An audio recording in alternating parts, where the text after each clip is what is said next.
Hello. Hello. Alright, gamers. I'm just gonna warm up with something easy. I'll explain what this is in a bit. But anyway, LeetCode. It's LeetCode time. Alright, this one. Start off with some easy stuff. I've been practicing in Python, so that's what I'm gonna use here. So, merge strings alternately. What I kind of like about these like coding questions is the problem itself is kind of tends to be like simple to understand, but then when you think about how to actually solve it, that's when things get difficult. And we're using background music for the first time in a while. I'll turn that down pretty low so it doesn't get distracting, hopefully.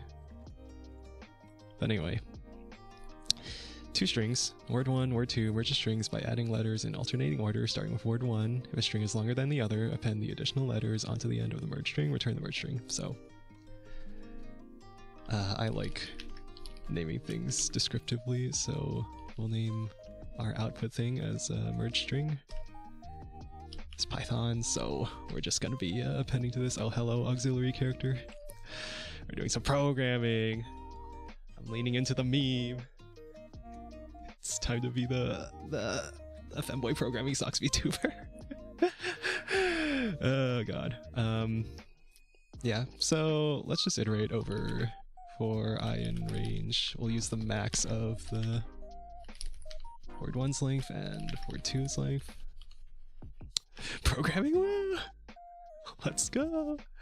If I is less than length for word 1, this is an easy problem. I'm going to be doing harder problems later, and then you can see me suffer.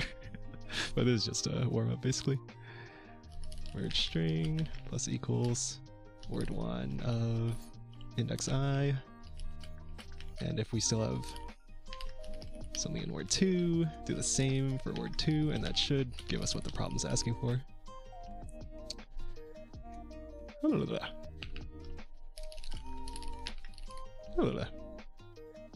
And I don't see any reason that shouldn't work. I don't know, I feel like I should be reading over and looking at my solutions before I actually run it, just to make sure of things. This length check means that we won't go over the bounds, and then once we're past the length of the longer string, or once we're past the length of a shorter string, like if word 2 is longer, then we'll just skip this line and we'll add the rest of word 2. This probably isn't the most efficient. There's probably like probably save a lot of time by maybe checking that case and then appending the rest of the word 2 or word 1, like add an else check and then append the rest of the word and then break the for loop if you're okay with breaks, or you can just put the return there. Anyway, let's just run this, and hopefully I didn't horribly mess up in a question like this. Alright, so yeah, like I said, this wasn't the most efficient in terms of speed. Memory beats 62.16%. But yeah, we're just trying to solve these. Coding. Let's try medium.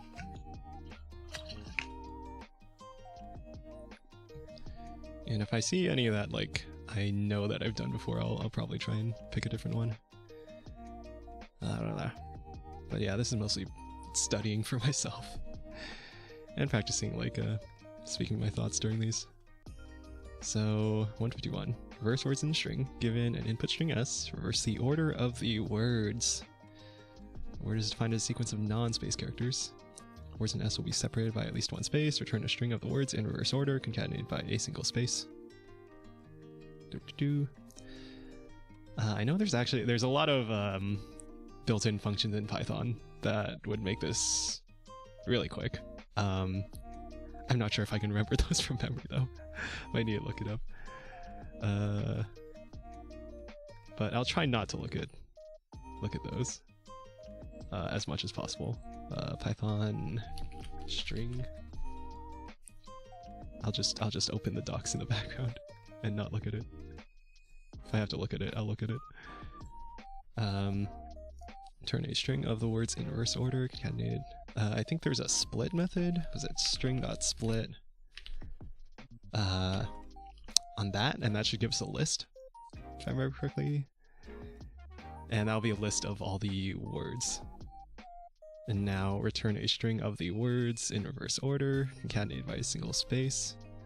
So we have our list here, s.split. And we want to reverse this, and I believe Python has a reverse method function you can call there. That gives us the list of strings in reverse order. And then there's like a... Ah man, is it a string function or is it... I think it's a string function. It's like dot. Is it join? I think it's join. We'll see if I remember the names of these correctly. And so this is an empty space, and this should join the reverse list of words. This is a list of words, this is the reverse list of words, and this should combine it all into a string separated by spaces. If I remembered those those built-in functions correctly. It's reversed. Oh my god, the error even tells me. Wow. Wow, that's so user-friendly, so developer-friendly. Alright, let's try this. Oh, they want us to trim spaces.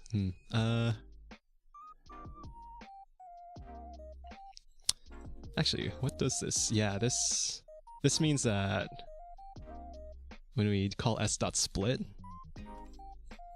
that these double empty spaces are being treated as they're getting turned into empty strings. And there's probably a trim function. I'm not sure if it's just trim, but I feel like this isn't it. It's probably a method on string, but I genuinely don't remember here. Yeah. If it's a method on string, then call it like that, probably. If this doesn't work, I'm gonna look it up.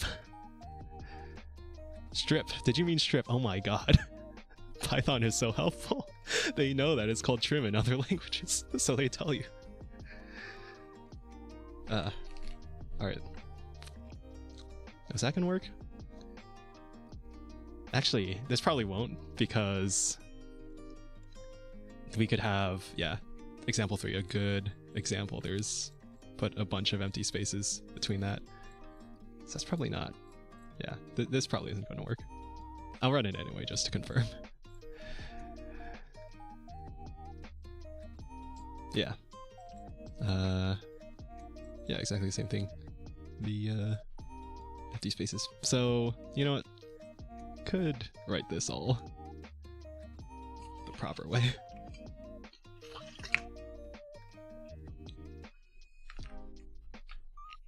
And that's probably more in line with the spirit of the exercise.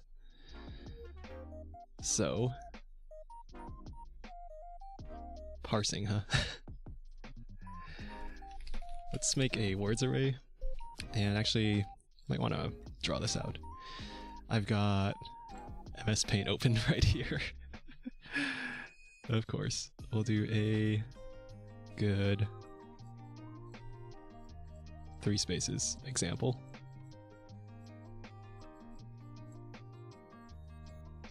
One line itis.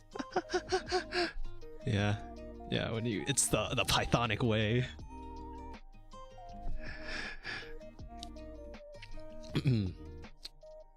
Anyway, let's see, we can iterate over, well, it's not a space.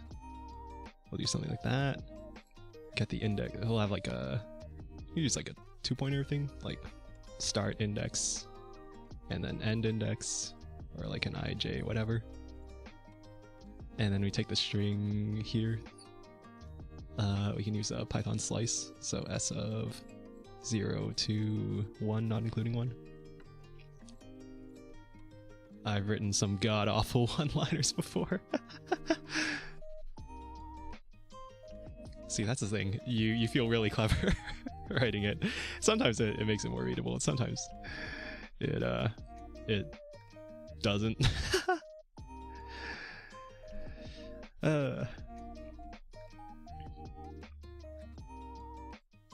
Okay. So that look like we'll have a list of words. That I guess you can't see my cursor. Nested list comprehensions. Oh man, I was like practicing some of these and was like trying to set up a 2D array or a 2D list in Python, and ran into the issue where you don't use the list comprehension, use the times operator to make a 2D array, and then like all the rows, all the rows are like referencing the same array, and that took me like 30 plus minutes to figure out because I don't work with Python that much.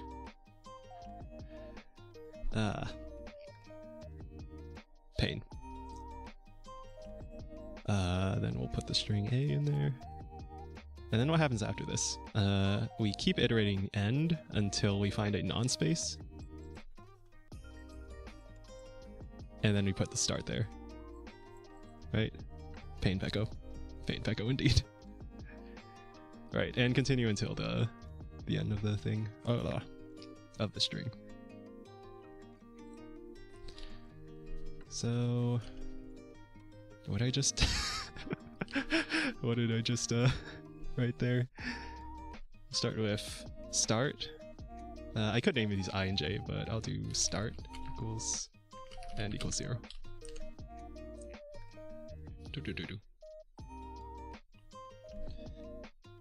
And we'll probably have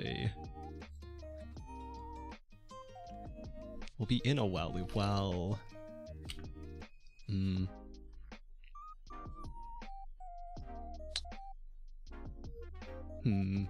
while end is less than could use a do while. We'll figure it out.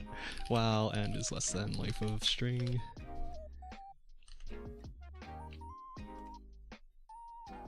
What did I put here? Nested whiles. While end is, well, s of end is not space, and end is less than length of s. I'm worried that we're gonna have a bunch of repetitive checks with this, so I'll refactor it later.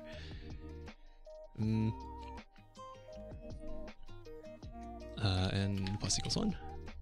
Increment end. Now n should be out of space.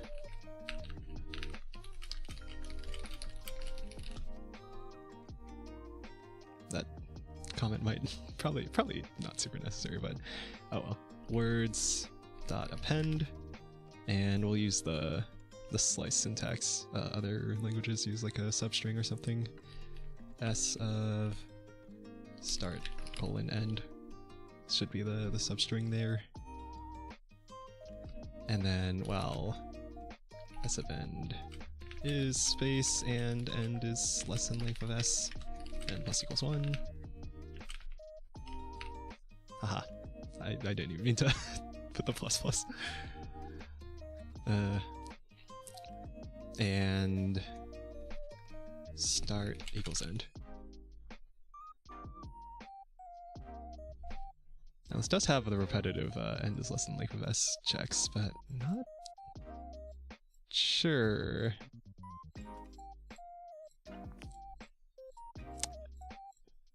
Not sure if there's a good way, if there's a cleaner way of fixing that. Unless I just take a different approach than using the nested while loops. Oh well. At this point, words has the words. Okay, maybe don't need a comment there. We want to do something with reversed words and then return empty. So now we can do the one-liner. Dot, was it join? Reversed of words.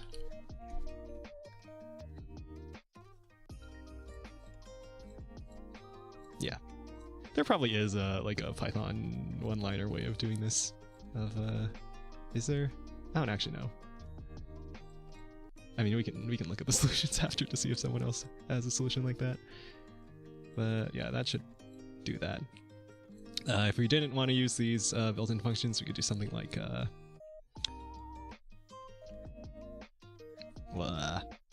use a for each word in.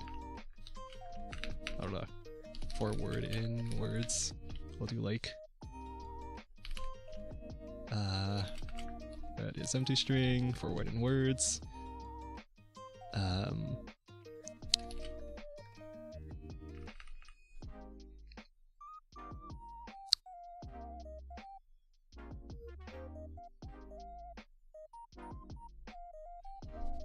We should probably use the index actually, so we can check when we're at the end.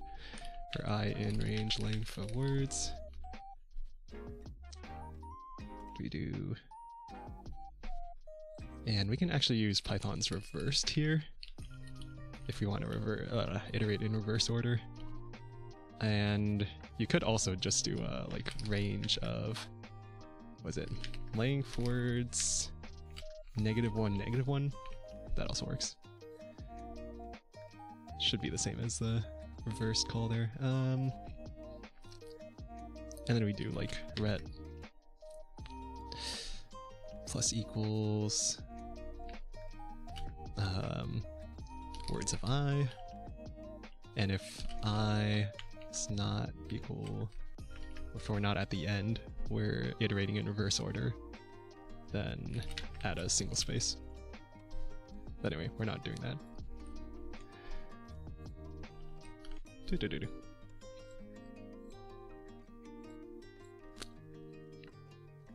I think, yeah. This parsing's fine, right? There's nothing wrong with this parsing, right? Just iterate end while it's a space. We had the paint diagram here. Iterate end while it's a space. Okay, while end's not a space. Iterate end. End is here. Now start, append start to end, not including this space here. While end is a space, end less than length, end becomes here, end goes here, start, end, and then at the end we have the less than length of s check. End will actually be pointing to nothing here, not a space. We can do something like that. And that should work. And then this check will also check the lesson. Why am I going in so in depth here? I should just run it. Oh my god. What did I do?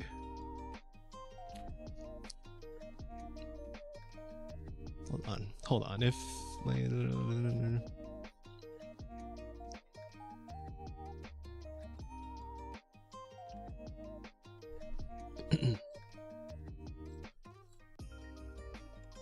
oh, these checks are in reverse order. I need to check the length before the thing. Yeah. Oh my god. Okay, yeah, that was it. That should be it.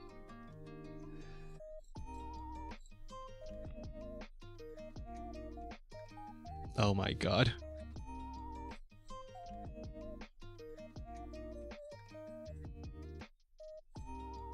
I got too cocky.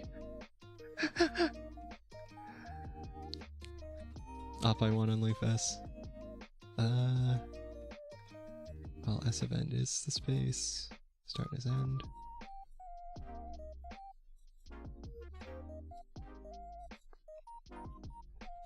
Wait, you can't even see the the output that's causing the issue. Hold on.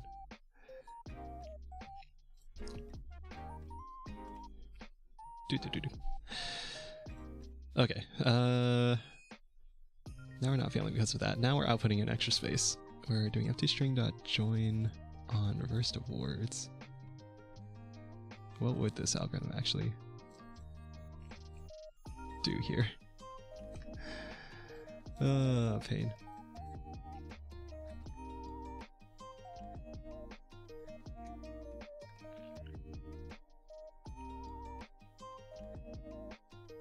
Start at 0. Oh, is it? It's the beginning. It's the beginning.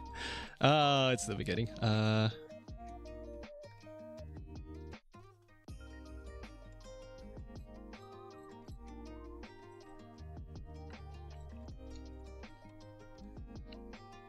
So we could do iterating one past the end. We were doing that. Although now if the length checks here, that should be fine. And we should... Yeah, I don't think it's a... Yeah, in this case, end is space, and we get to the end, and then it'll end this while loop. Yeah, the problem is the beginning of the string. We have 2 empty spaces here. Start includes the spaces.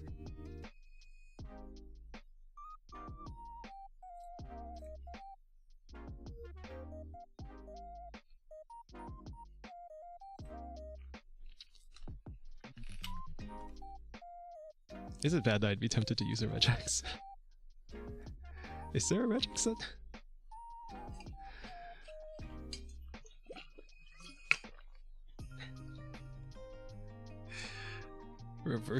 Reverse words in it. I'm trying to think.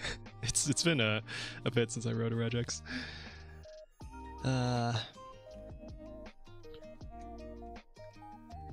Yeah, I know you can have like capture groups and like variables, but can you like generalize it to repeat the capture groups like in a loop? I've never gone that deep with regex. But if it is possible, that would be a funny solution.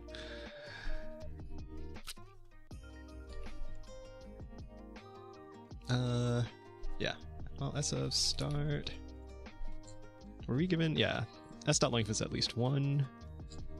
And there's at least 1 word in S. Okay. Is a space. Start plus equals 1.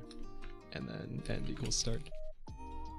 So we're just initializing our things, and we can move the initialization of n to here. That should handle this one specific case of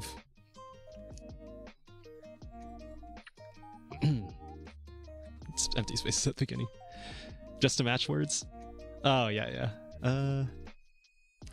Yeah, that... Honestly, yeah, that might be easier. Certainly would perform worse by a lot than just finding words yourself. Yeah.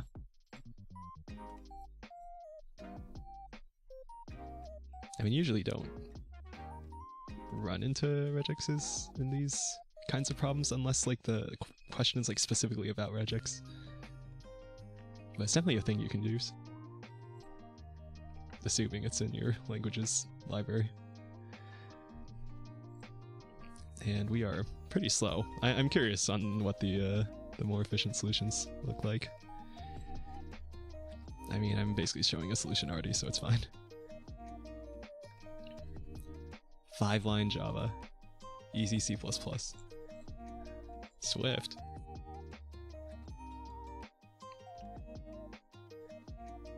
In Python, it's package RE. Good to know, good to know. And plus... Oh yeah, time complexity. I should be analyzing this at least. We're storing all these substrings in words, and it's basically the length of the string. So we'll say like big O of n should be the same as this solution. Our time complexity, this one is n is the length of the input string. I mean, I'm kind of cheating by looking at this solution and this guy's explanation of the time complexity, but we're basically iterating over the length of the string here. But what we'd have to account for would be all these substring things. And I don't know how Python does it, but if we assume that it's like the length of the substring, then what would that be?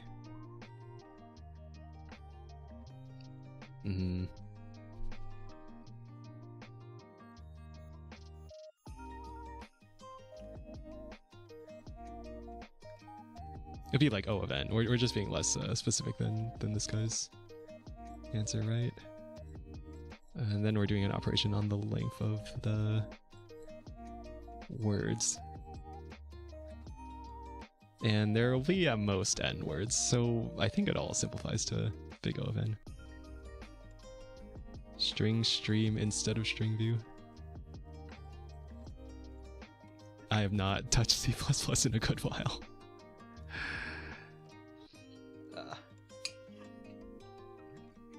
But I vaguely remember, I remember doing some problems with like a string builder in Java.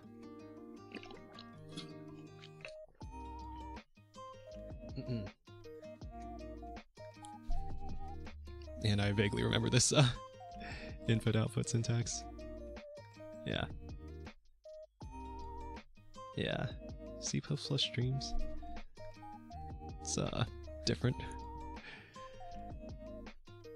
Apply loop for each word. Hence is not string, words plus equals.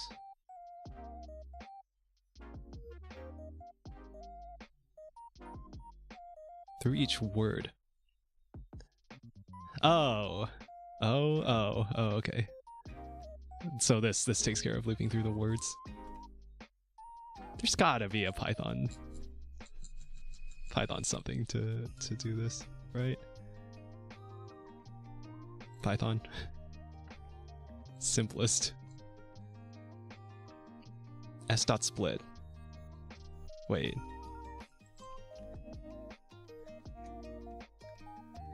Wait.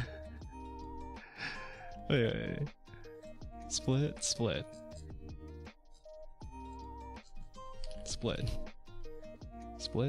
Stir.split.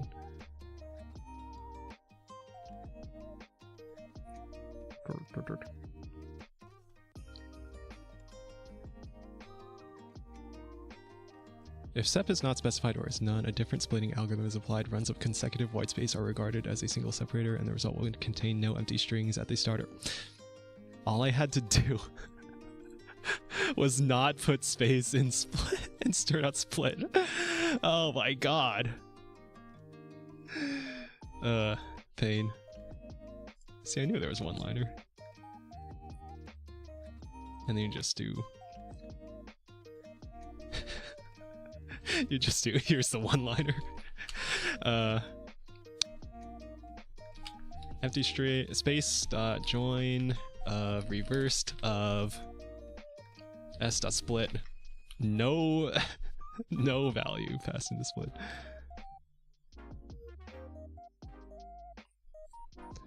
Oh my god.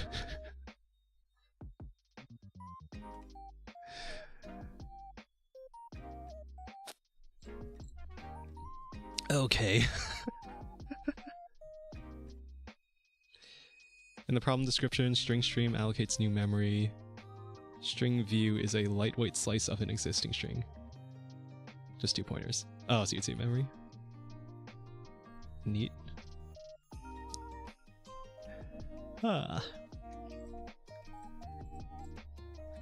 Yeah, I've not looked under the hood at CPython or whatever the heck Python does behind the scenes.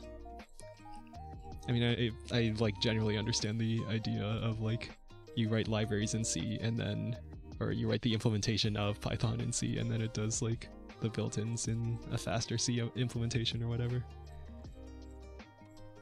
So actually, what would I assume the s.split, it's probably like looping over the length of a string and then storing a list with all the elements of a string.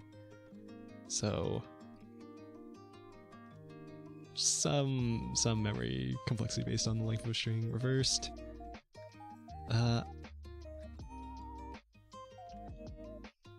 Does that return a new value and then like does that get garbage collected? Does the old one get garbage collected?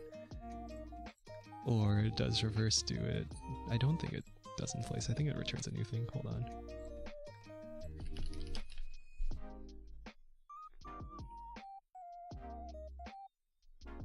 Have to scroll down so far to find the actual docs. Returns a reverse iterator.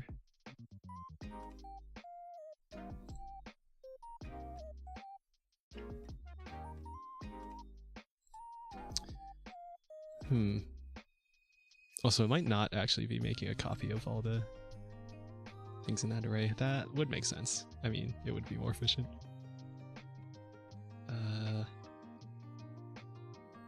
Actually, I'm curious about that. Hold on. I can open up a thing.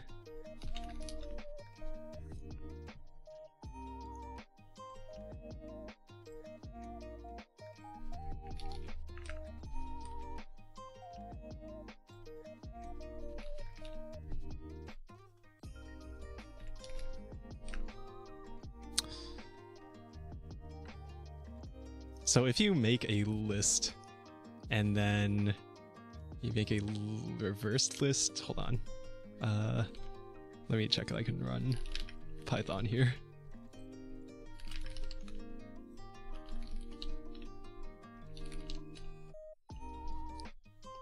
Oh.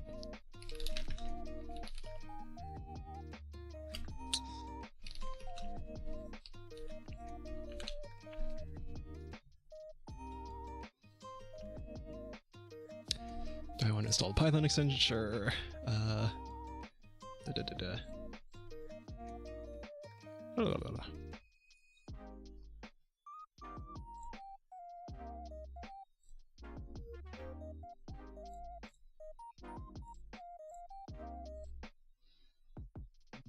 Where is my thing?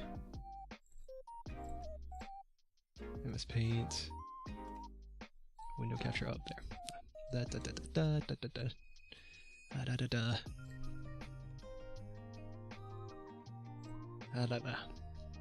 VS Code. Welcome to VS Code.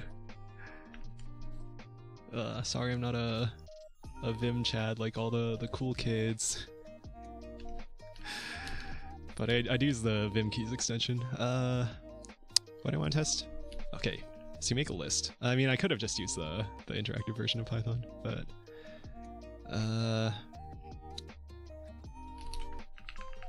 my list equals a b, and then reversed list equals reversed of my list. So actually that's an iterate, that's not a list. And then if we modify my list, we'll put C at the end. And then for S in reversed list, print S.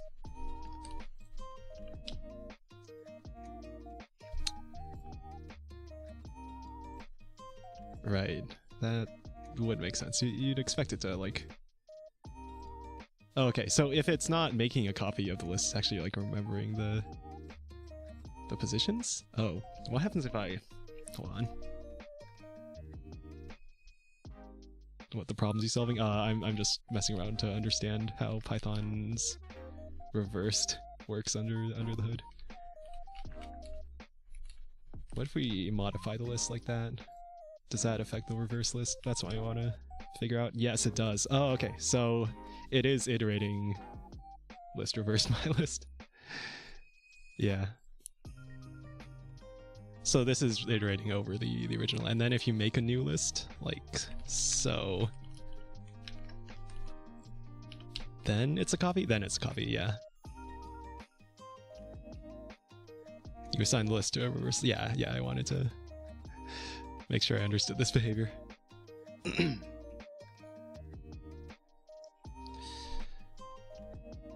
So yeah, this is actually like an iterator that just iterates over the list, and it doesn't make a copy of the list until we like make a copy of the list.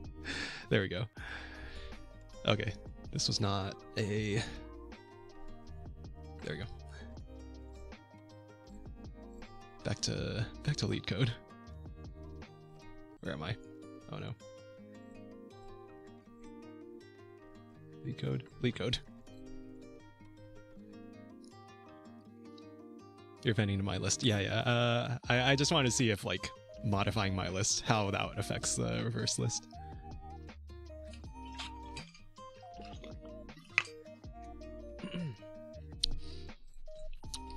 So we did 2 so far. Merge strings alternately. We're undergoing scheduled 5-minute maintenance at 11 p.m. Okay. All right. Hello, Happy. Hello, the Wise Wolf. Good to see some new faces. I guess this is like outside of my usual content, so.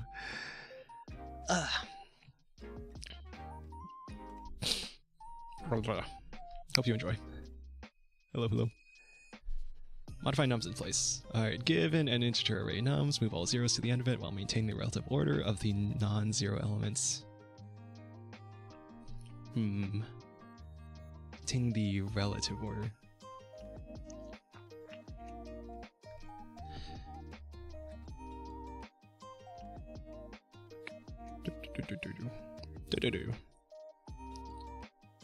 So we can't just swap like this 0 with this 12, because that would mess up the order. And we could do... I was here for Shenzhen as well. Not a lot of people do this kind of content. Yeah, it's kind of a niche, and probably not something for that VTubers do usually.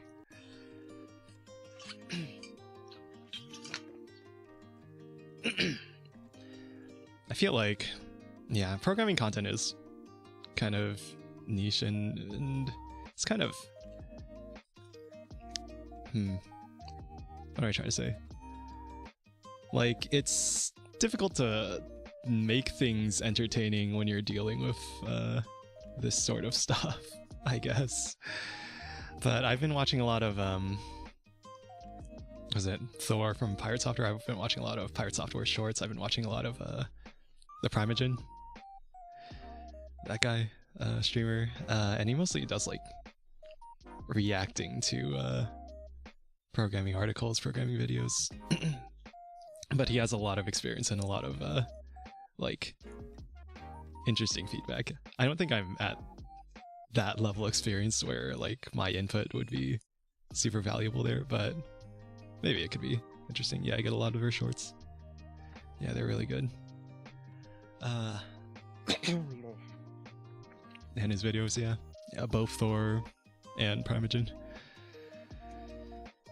Anyway, someday I'll be that experienced.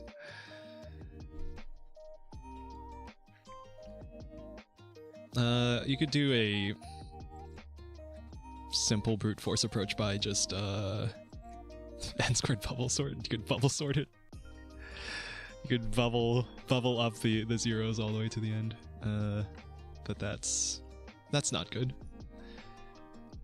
Nums.length is less than equal to 10 to the 4th, so 10,000.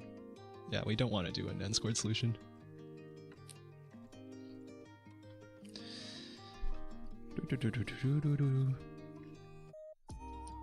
Maintaining the relative order. We do have a... This is a Python list, but yeah, removing from the middle of the list probably isn't something we want to do.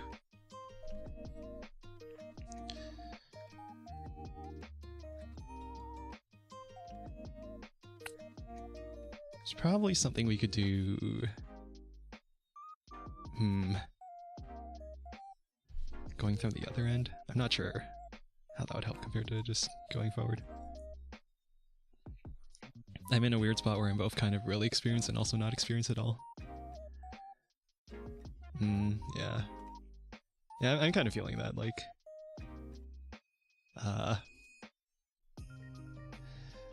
it's an early career where you're kind of not super experienced, but you have some experience, and you're in that like transition phase.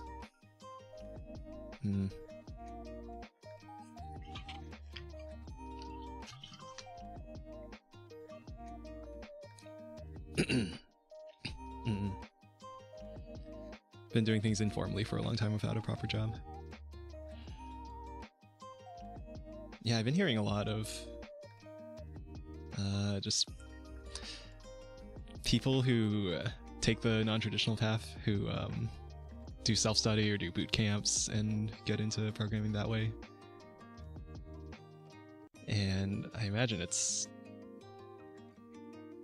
pretty difficult, but in a way, it's kind of more focused, that like you just learn the skills that you know are going to be relevant to the job, as opposed to a 4-year college where you are learning like valuable things. Like you are getting useful experience and getting like a wide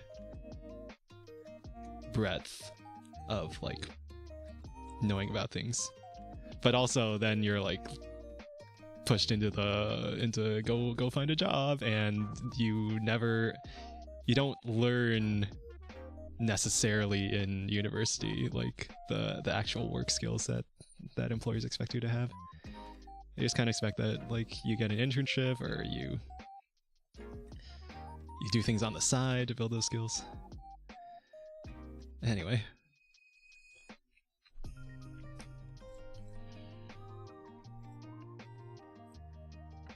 I feel like I had an idea of what this problem was, and now I don't. Maybe I never had an idea of how to do this in the first place. I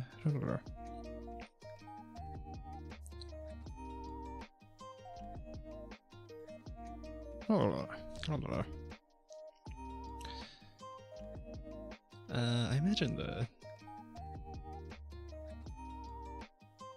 could there be an n-log n solution, or is it just there's probably a solution in n time.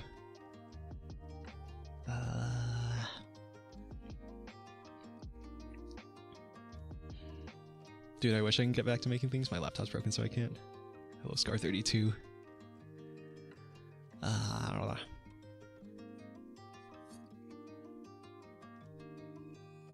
Yeah, that's rough. I've only like been in a situation where I didn't have a computer like once as a child, when I broke things by downloading some viruses.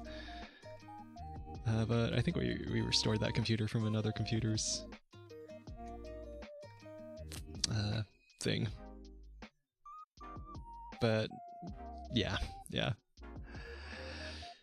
If you I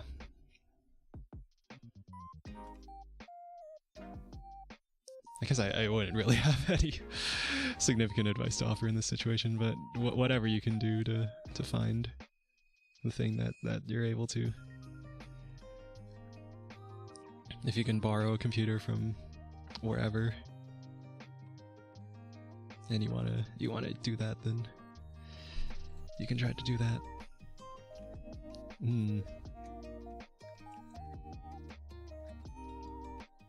So I imagine there'll be something with swapping the zeros and the numbers. Move all zeros to the end of it while we're maintaining the relative order of the non-zero elements. My problem seems to be a bit of a hardware issue because it smells like smoke when it broke. Yeah, actually, I think my dad's computer just broke recently. Thankfully he had a backup. Not a backup of his data. I don't think he had any significant data on there, but a backup computer, like a second computer. I just hope I can get all my stuff off the computer. Hopefully, yeah, if you can take out the drive and the drive is fine, then hopefully it should be good.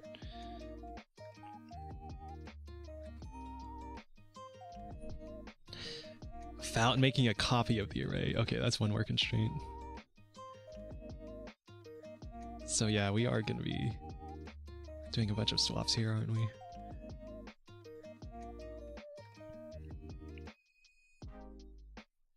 Damn, this is an easy problem. I do other computers, but they're quite old and can't do much. Yeah.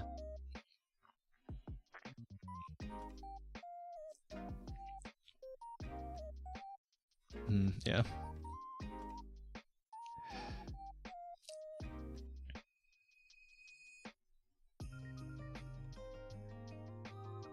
Yeah, I'm hoping I'm not coming off as like just find another computer and being like super privileged and not considering like that. But yeah, hope you can find something to do with that.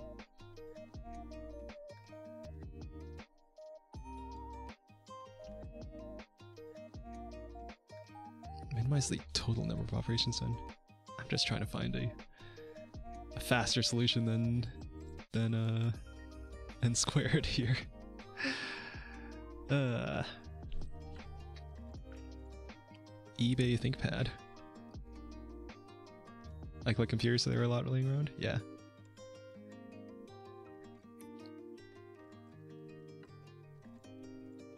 Yeah, that's fun. Sometimes I think about how many computers are in my house. But like most of them aren't in use. Don't have any ThinkPads, but would like to get one. Yeah, I've never had a ThinkPad myself. Never tried one. Heard a lot about them.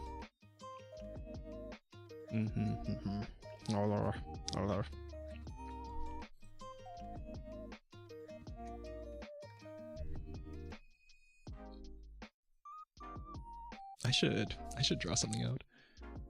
Maybe I'll figure something out here.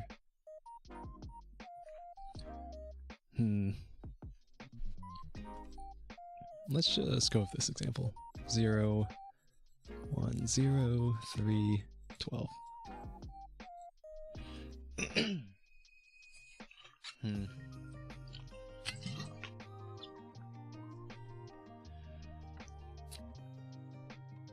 Get these zeros.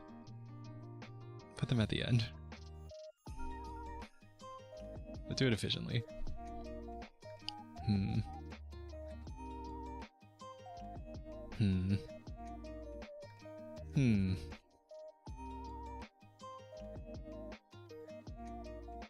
Wish they'd make them like that how they used to. Did a lot of cost cutting over the years.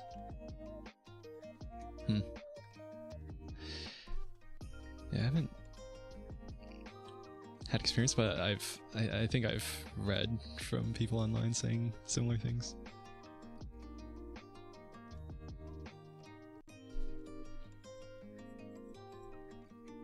What do we want this to look like?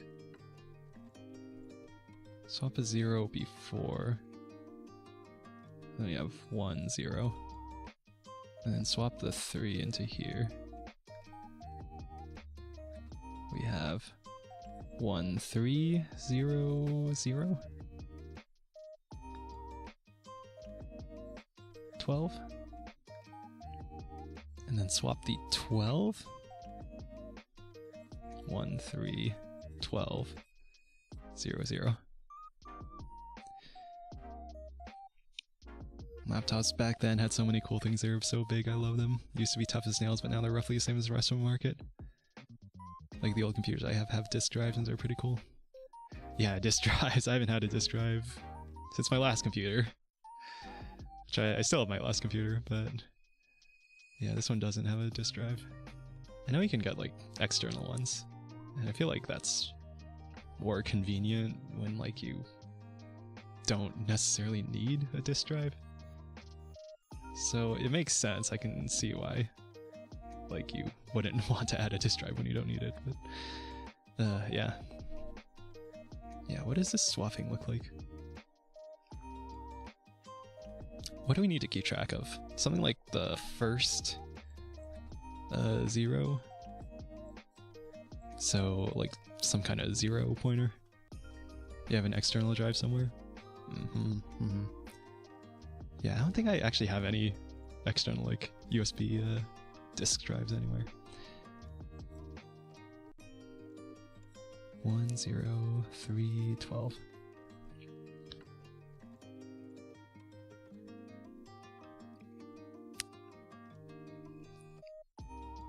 So we have like our 0 pointer. What do you call this? Nah, whatever. Call it I. And then we find our first number, non-zero. We swap 1 0. And then we move our 0 pointer here. And we iterate onwards with J. Oh, it's just a 2-pointer thing.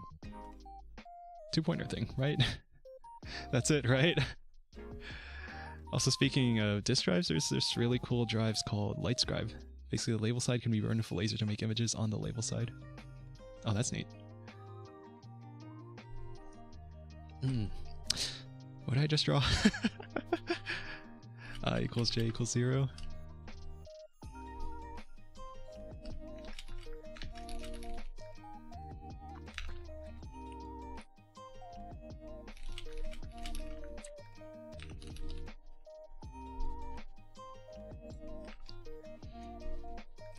You know what? Let's just call that first 0, right?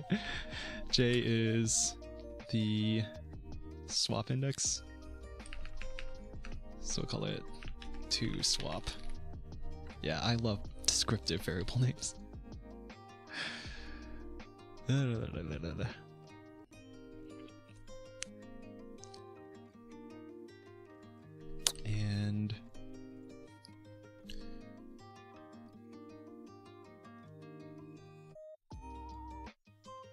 we're only updating first 0 at the end of the loop. Hold on, so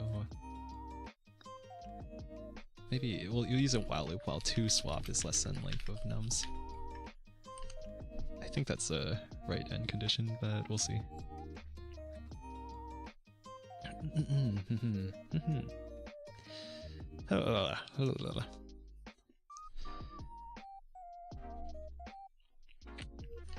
What did I draw? What did I just draw on the proverbial whiteboard? On the MS Paint whiteboard. So we start with our first 0, right? Well, first 0 is not 0 increment. Well, nums of at index first 0 is not 0. First 0 is less than length of nums, so gotta have that bounds check and that. Increment. Alright, so that should get us past, like, if we have 1, 1, 0 at this, then we'll increment past those. And then to there.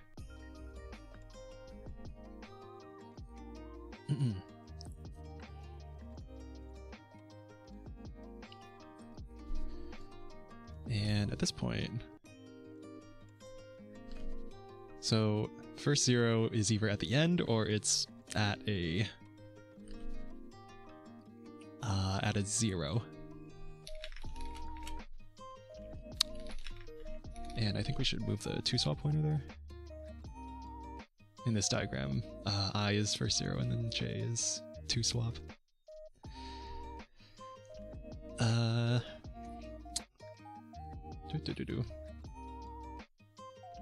This should be O of N, right?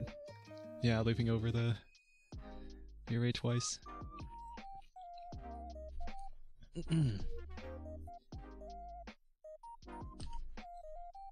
So while 2 swap is less than length of nums and nums of 2 swap is 0.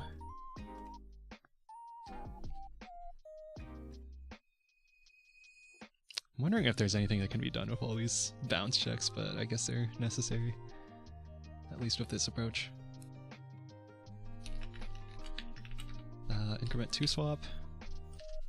Okay, now 2 swap is either at the end of the array or it's at a number that we want to swap that is ahead of the first 0.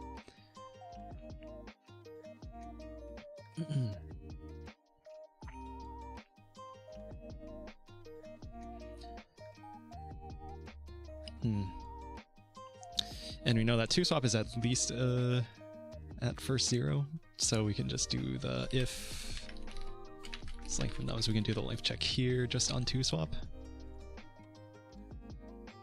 And if I remember correctly, Python lets you do the swaps easily with like the tuple syntax. So we can swap first 0, nums of 2swap equals, and technically we know that the first 0 is a 0, equals nums of 2swap, nums of first 0. So that's our swap.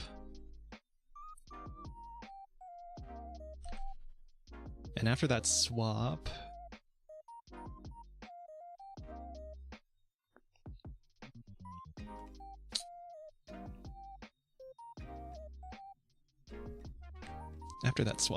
it looks like this.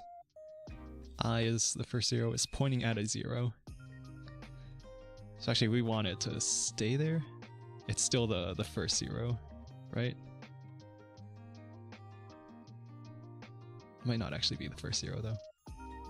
Yeah, there's definitely there's probably a case where this isn't the first 0, right? After the swap.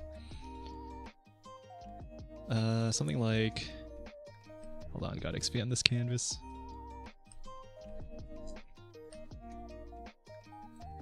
Alright. Something like 0, 0, 1. And I, and we have J. J's are 2swap. While the first 0 is not 0, increment the first 0. Start 2swap at the first 0, while 2swap is 0, increment 2swap. J is pointing here. We swap these. 1, this becomes 1, this becomes 0. And if we just move I here, then that's not the first 0 anymore. So we want to, actually we want to increment I again. So actually, we don't need to do anything here. We don't need to reassign first 0 after this, because the beginning of the while loop here will take care of that. Right? Right. All nums of first 0 is not 0.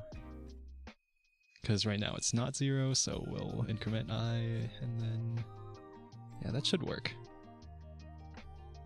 Hopefully I haven't missed anything. And then we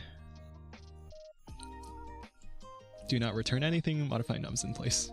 So do not return anything. That should do what we want it to. And I believe that's the algorithm that I was writing up here. Alright. Alright. Hold on. I need to rename these. In OBS to make it easier. Let's run this. Accepted, accepted. Okay, hopefully I didn't forget about anything.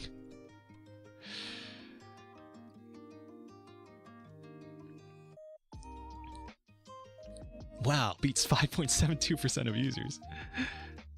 What is with this massive cluster of users here? 2 seconds?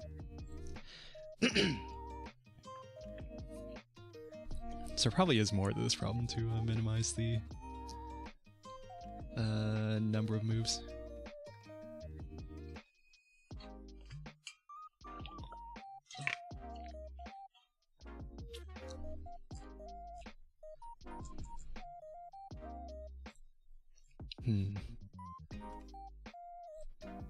Topics array 2-pointers, yeah. Minimize the total number of operations done. This is still an O of n solution, right? We're incrementing, well, both the pointers.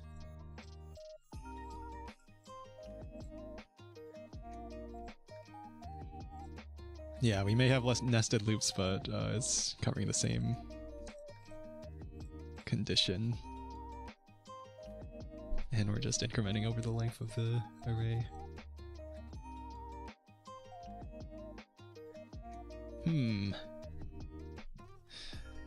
want to take too long on this, but I'll look at the hint. Try coming up with it's not useful, a two-pointer approach. Yeah, that doesn't. Okay, let's just look at what other people have done. Snowball solution. JS solution. Most easiest approach two-pointer.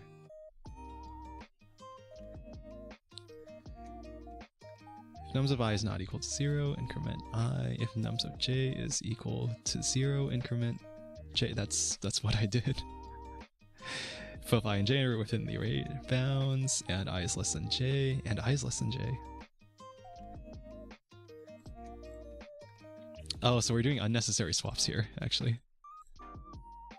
Because there's a bunch of cases where... Are there a bunch of cases? Where 2swap is equal to first 0? Means 2swap is 0.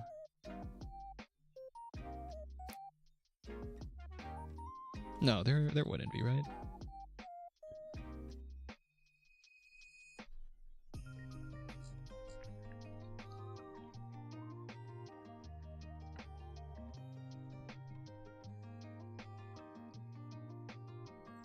Wait, is swap a C++ standard, like, standard library function? It's been a while. Oh my god. If I is less than n and j is less than n and I is less than j.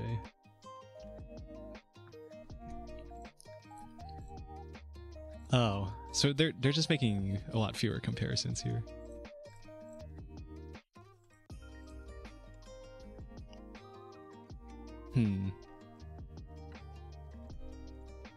Wait.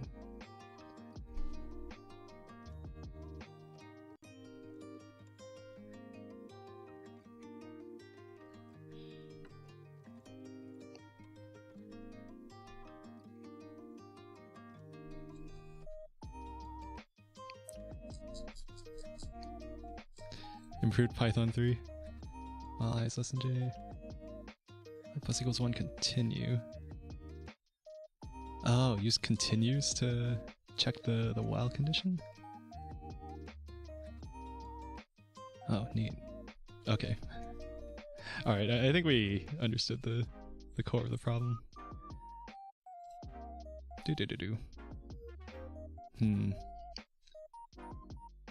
I am going to use the bathroom. I'm going to be right back. BRB text. Okay, BRB.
Okay. 2 pointers? No, 2 pointers. I guess this was also a 2-pointer. Problem. Sliding window. Sliding window. Maximum number of vowels in a substring. Alright, let's try that.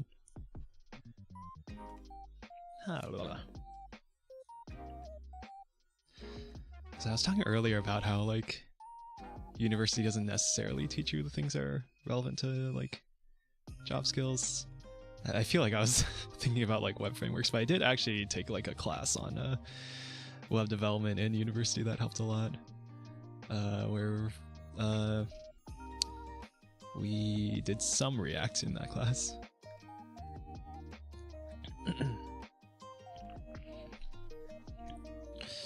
But yeah, web frameworks are always changing, which is why I guess like university doesn't focus on that.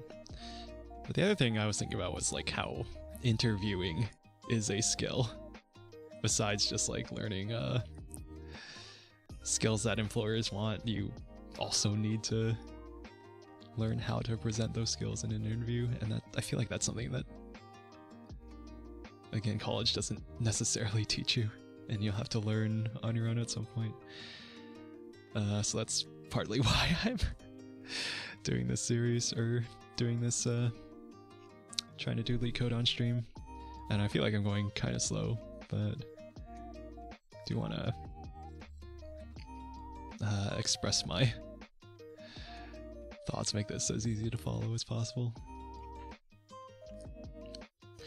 Given a string s and an integer k, return the maximum number of vowel letters in any substring of s with length k. And well, we saw by the category that this is going to involve a sliding window, but I suppose we could figure this out. Any substring of s with length k. So in this case, it'll be like, you'll start here, and then you'll go here, and then you'll go here, and then you'll go here, and then go here, and you find the maximum vowel letters. Max vowels, we'll initialize that to 0. I'm just writing some code before I think through it.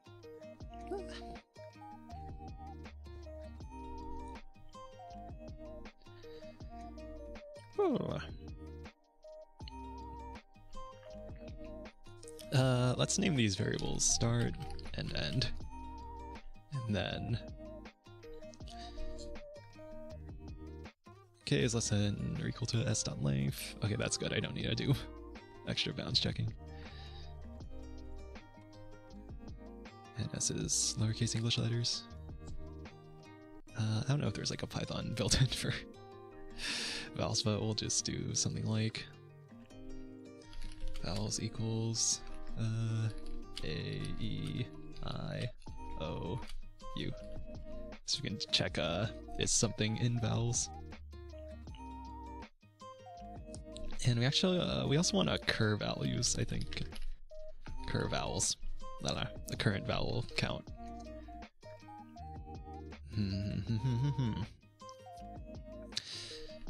And something like for I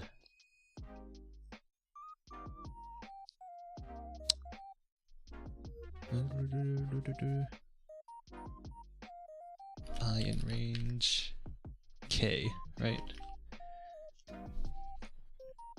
We'll increment the end.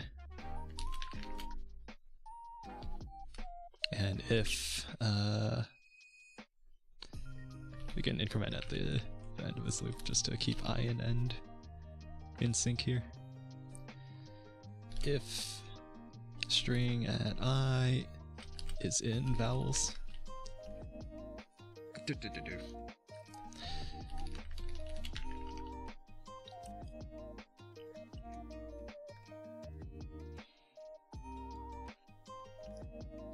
I think that's it. To start, to get like the first 3 here.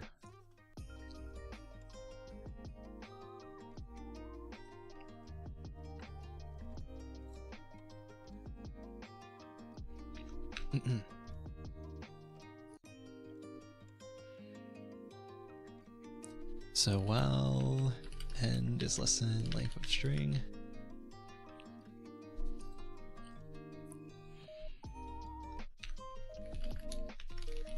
if cur vowels is greater than max vowels equals cur vowels. I don't think we even need this check. I think, yeah, we can just set max vowels here to the current values because we know it's positive. And actually, yeah, then we don't need to initialize max vowels here. We can initialize it here to cur vowels.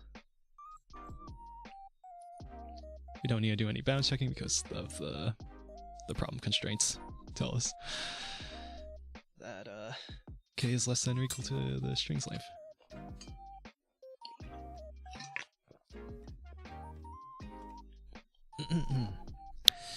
So at this point, n should be pointing at C, right? Or no, 0, 1, 2? Yes. Wait. Yes. Yes, n will be pointing at the kth character? Yeah.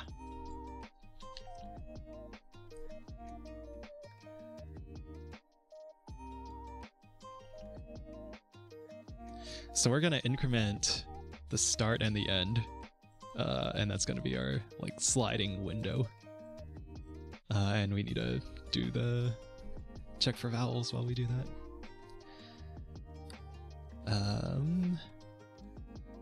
So we increment end.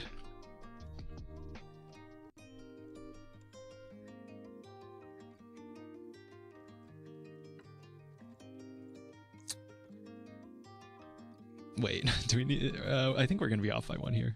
So it might be a -1 here.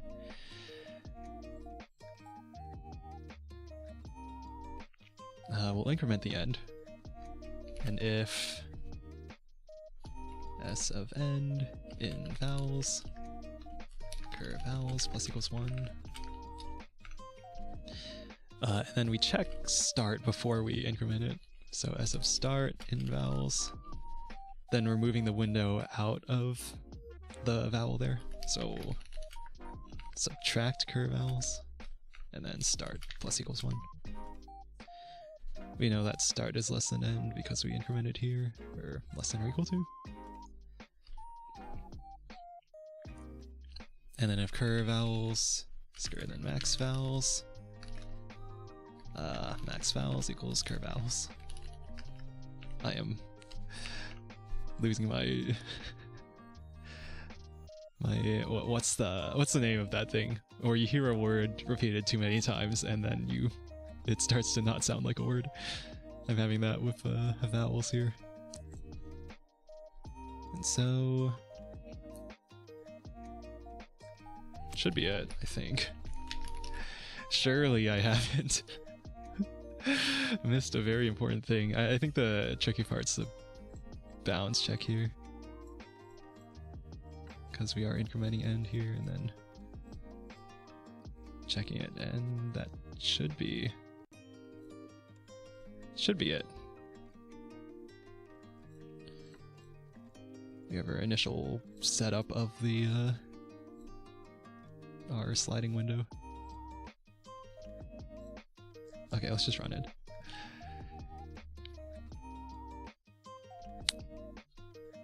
Of course.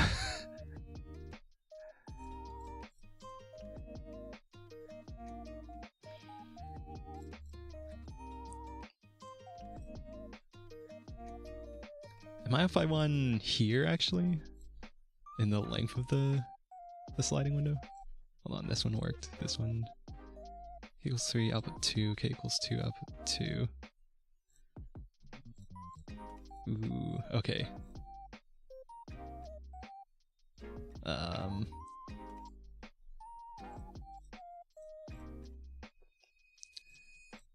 Oh, am I supposed to check here? Hold on. I should draw this out, or at least like do some text highlighting or something. I in range k, so case 3, and we increment 1, 2, 3. End? Wait, end is 0. 1, 2, 3.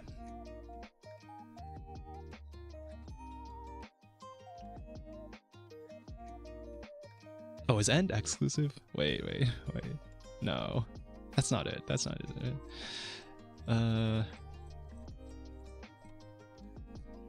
I'm off by 1 somewhere. I'm off by 1 somewhere. I'm suspecting it's here, but I'm not sure. I'm pretty sure I wrote n to be inclusive, but actually I think it might be that the check is supposed to be here, but that seems off to me.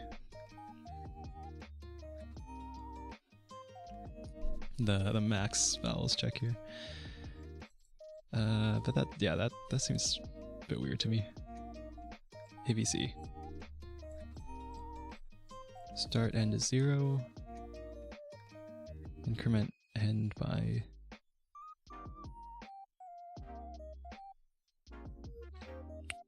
What should end equal here? At the end of a loop, like end should be k minus 1, right?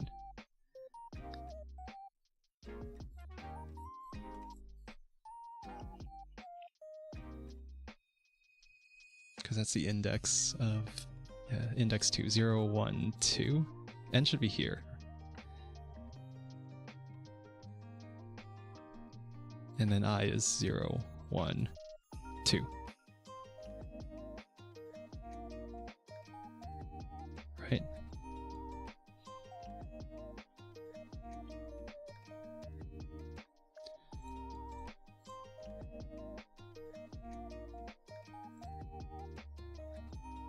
F by 1 here.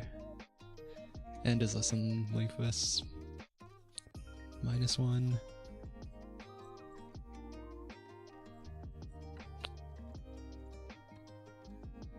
End is less than length of S minus 1. So like end's here. We increment end. If this is a vowel, add a vowel to current vowels. Start should be here, but I'm not sure if it's here. Starts in vowels, we decrement. So then our thing is here.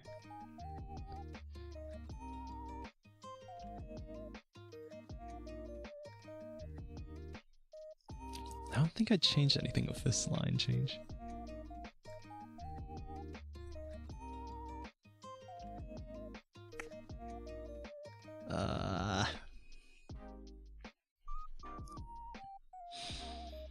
This is the pain part.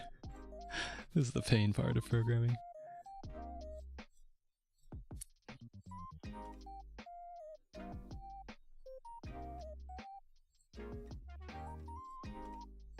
That check makes sense. This... Okay, what should this look like? This should... We have... I don't know. Start should be 0. End should be 2. And max vowels should be curve vowels, which is 1. We increment end. Check S of end in vowels. Increment the vowels. Start is in vowels, so we decrement curve vowels. This is our current window. And if current vowels is greater than max vowels, max vowels equals curve vowels.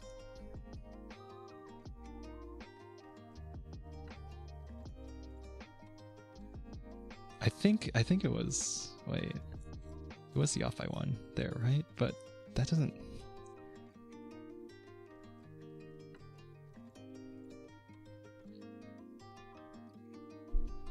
I was off by 1 there, right? Wasn't I? Oh, that's weird.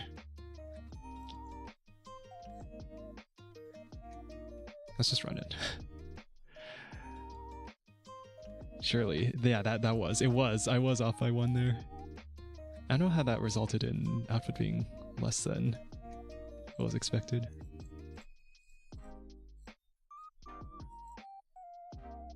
The 3 hard problems in computer science: cache invalidation, naming things. Wait, no, I messed up the joke. The 2 hard parts of computer science: cache invalidation, naming things, and off by 1 errors. Oh god. Okay, we beat 99% of users. 91.99%. Somehow. Well, anyway, let's not focus too much on that.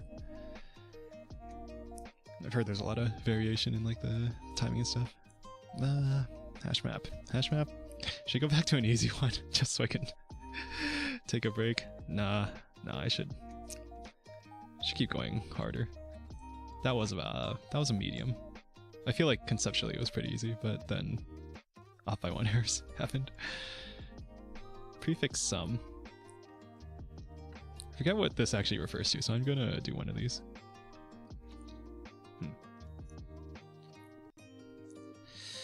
Biker going on a road trip. The road trip consists of n+1 points at different altitudes. The biker starts his trip on point 0 if altitude equal to 0. They're given an integer array, gain of length n, or gain of I is the net gain in altitude between points I and I+1. Ooh. For all 0 is less than or equal to I is less than n, return the highest altitude of a point.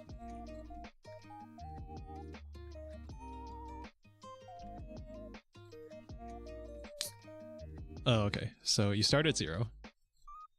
Then you lose 5 altitude, so it becomes -5. You gain 1, so it becomes -4. You gain 5, so it becomes 1. You gain 0, it becomes 1. You subtract 7, it becomes -6. Okay, so it looks like we're just looping through these values. Blah, blah.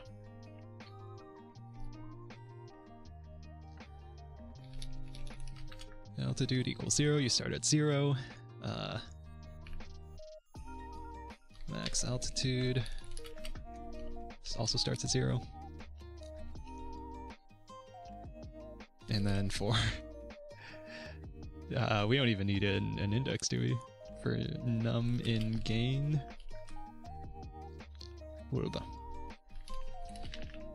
We add num if altitude is greater than max altitude. And then max altitude equals altitude. We can also do something like max altitude equals max of max altitude. I guess that's easier to read, kind of.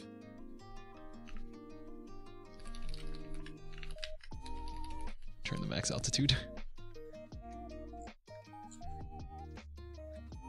So why is the category called prefix sum?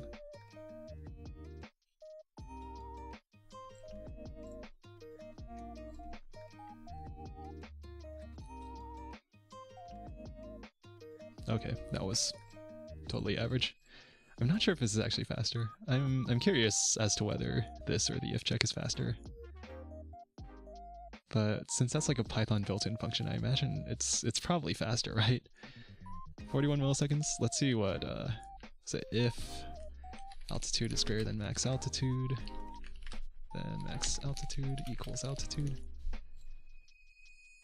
And we submit that. Is it going to be faster or slower than 41 milliseconds? Just curious. It is exactly the same. Right, Python's like gets compiled to bytecode or something? Something like that. So there can be optimizations in that, and like those can get evaluated to the same thing. Don't trust me on that. I actually don't know much about Python's internals. But I think that's my understanding. Determine if two strings are close. I feel like I might have seen this before. I think I did see this before. That might be good to review what the solution was.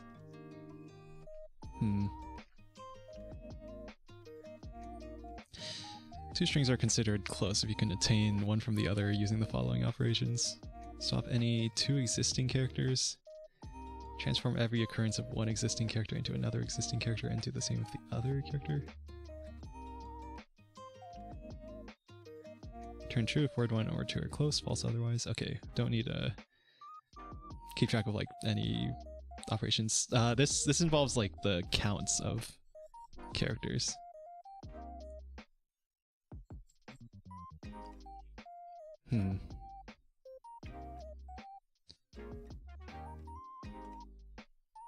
And I think the solution you can count1 equals, Python has a built-in thing called a counter. There's like a, yeah, like a really fast Pythonic solution here. And then you return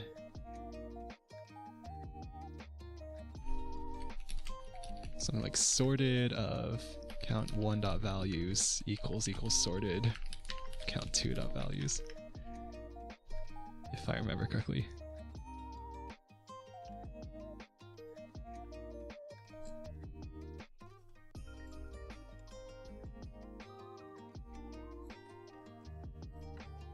I should probably explain what this actually is doing and like the time complexity.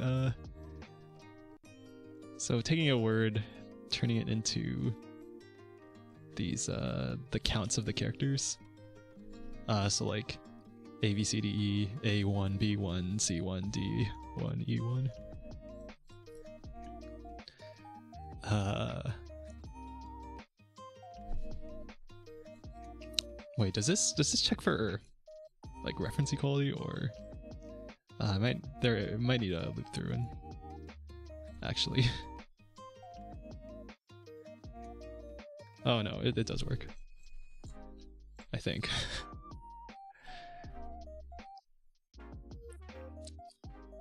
It doesn't work.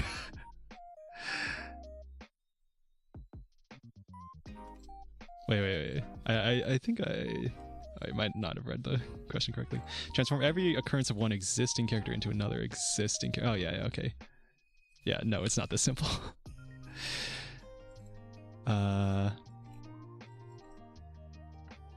There's one more check, I think, that needs to be done. Actually, yeah, we might be able to still use most of this solution.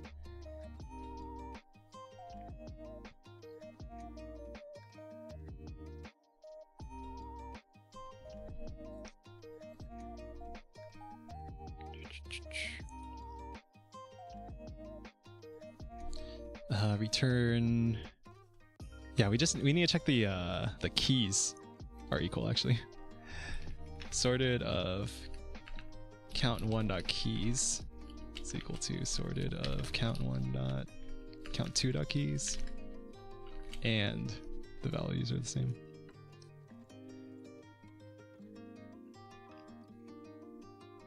And does that simplify to, hold on, return sorted of count1 equals sorted of count2? I'm not sure if how it works there, if it works that way. It compares both the keys and values.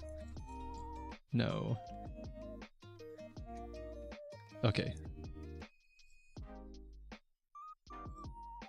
Or do I have to put entries?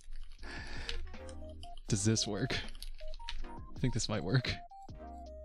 Then we're getting like A1, and this would be A2.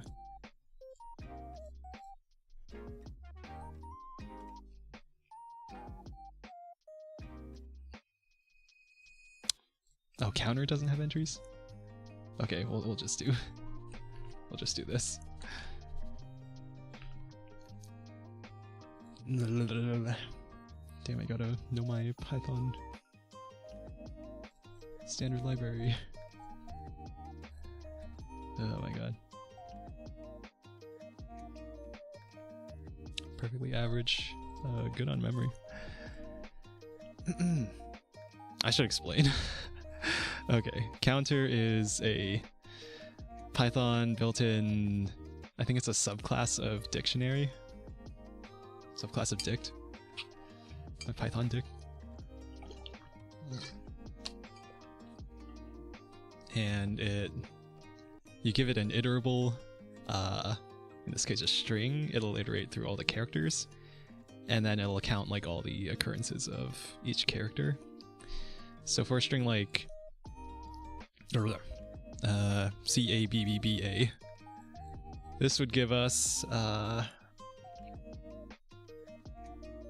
A2, CB3, and then C1 as its like entries in the dict. And then word 2, do the same thing, A1, B2, C3.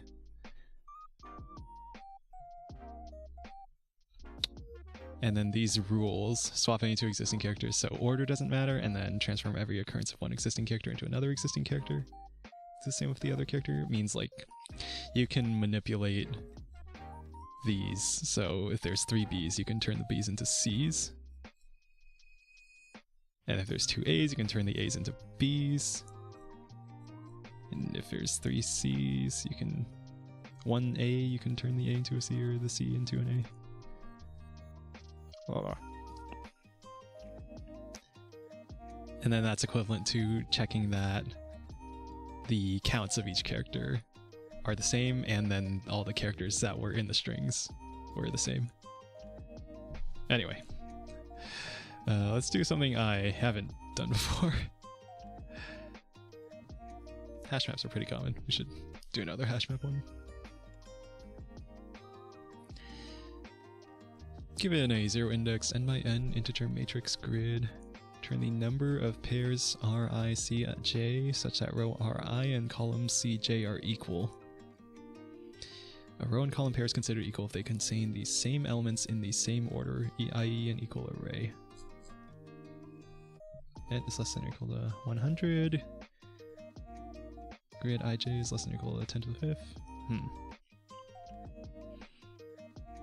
N is grid length, is grid sub I dot length. It is square. Yeah, it's square. So a 200 by 200 matrix get pretty big, right? That's 40,000, 40,000.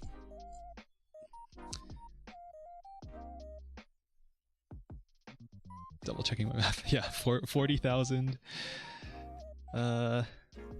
cells in the matrix.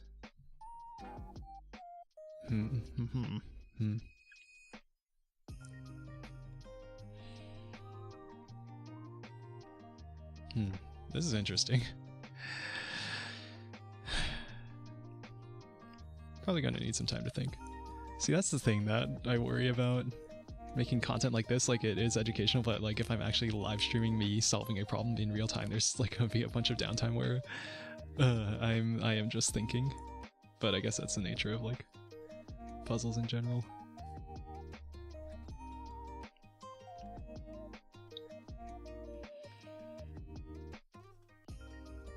And I feel like there's always that doubt of like, oh, what if I'm not going to be able to come up with the solution in time? And I feel like you just have to solve enough problems that you get used to sitting with that feeling and then suddenly having the realization, suddenly figuring things out.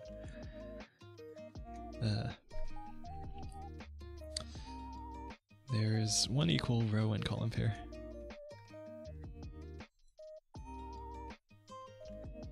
Row 2, column 1.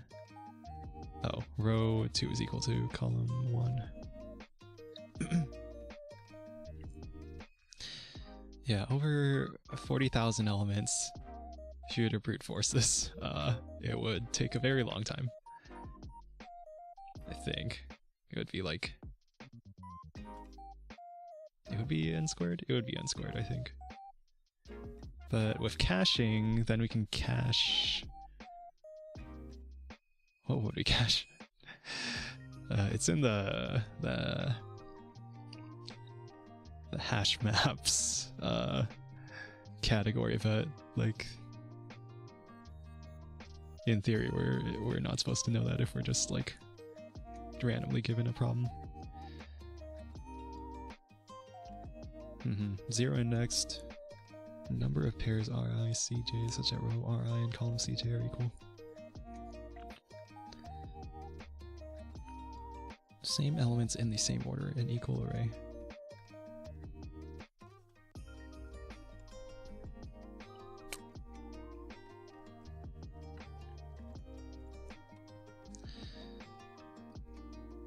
What would the brute force solution look like? You just iterate through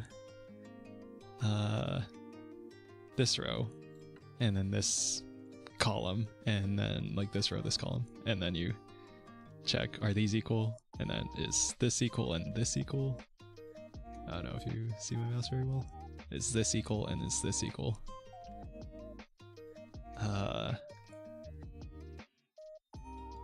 And then that would check that one.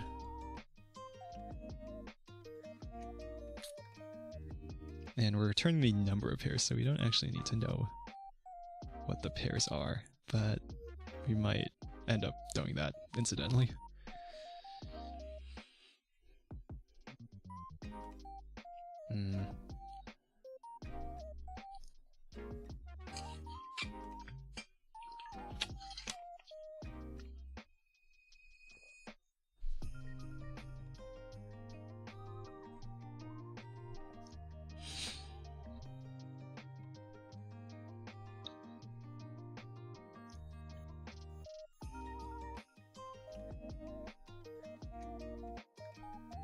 Probably some weird way of looking at this.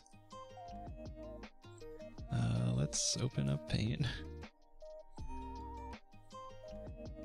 3, 2, 1, 3, 1, 2, 2, 7, 7, 1, 6, 7. My handwriting's been kind of messy for a long time. I think I picked up the putting the slash through the 7 sometime in like my math classes. Just because it helps with distinguishing between like a 7 and a 1 and a 2.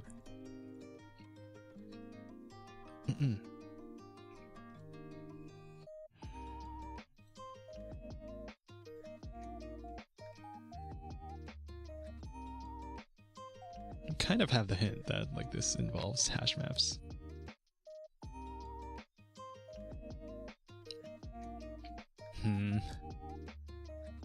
But what does that look like? Like making a hash map out of 312, 321, or a Python set, but it has to be ordered. Same elements in the same order.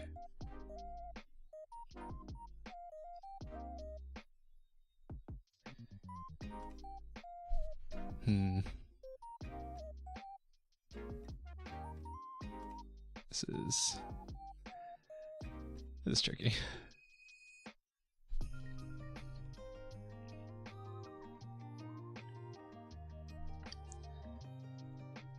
We'll have to keep track of the row and the column at the very least.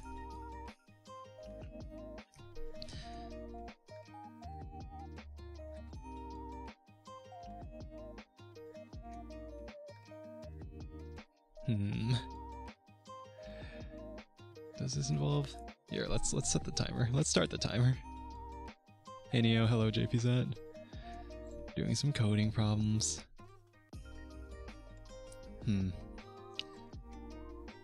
So return the number of pairs Ri, Cj, such that row Ri and column Cj are equal. They're equal if they have the same elements in the same order.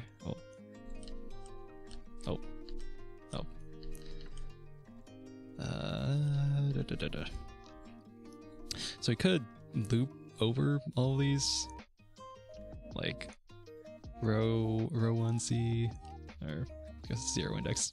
Row 0, C0, C1, C2, row 1, C1, C0, C1, 2. And that seems really slow. So I think I've been like looking at this for like 5 minutes, so I guess we'll add that to the timer.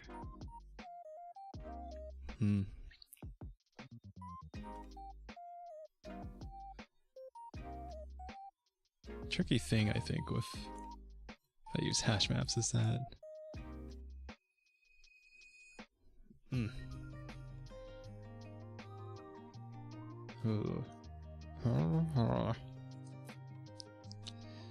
so hash maps usually aren't ordered. But we have the indices. Speaking of hash maps, let's say we're looking at this row, 3, 2, 1. So we have like 3 at index 0, 2 at index 1, and then 1 at index 2. And so this hash map represents this row.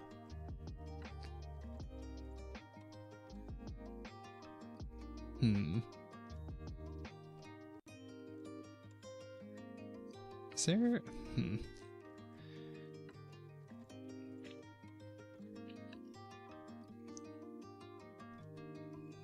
feel like Python has like an ordered set or something that I could also use. But like in theory, we loop over these, and we loop over this. It's still gonna be like, what, R times C times the... R times C times N length. That doesn't seem too bad, actually. I think that's doable. So then R... Why Python use a real language, son? C? I did... It's been a while. I did do some coding in C for my university degree. But it has been a while. It was painful.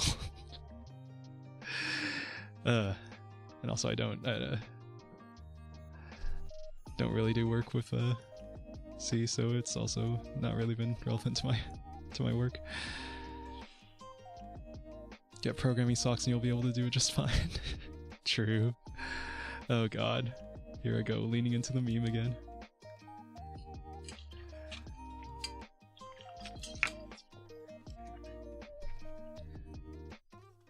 So then for C, we make a hash map 3, 0, 1, 1, and then 2, 1, and these aren't equal. We can save that in our like list of hash maps.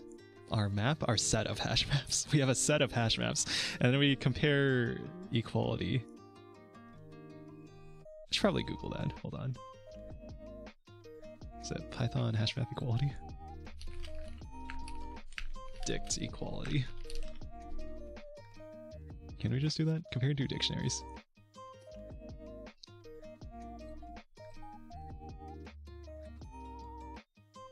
Equals method overridden, you can use equals equals.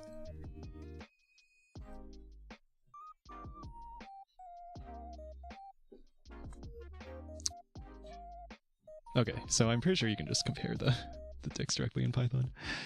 I would not want to do this problem in C. I had a class in C++, and that was like the hardest class of my entire college experience. So I kind of appreciate the simplicity of C compared to the object-oriented classes of C++. But also I haven't really worked in any large C or C++ code bases.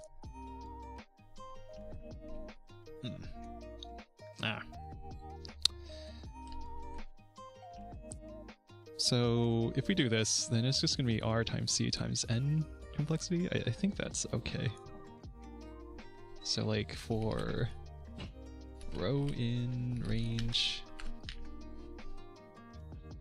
we know that grid is n by n, but technically this would be like, hold on, n is at least 1, okay, so we can access like grid of 0. It's like grid sub 0 would be the number of rows technically for C in range length of grid. The columns. Is this reversed? Hold on.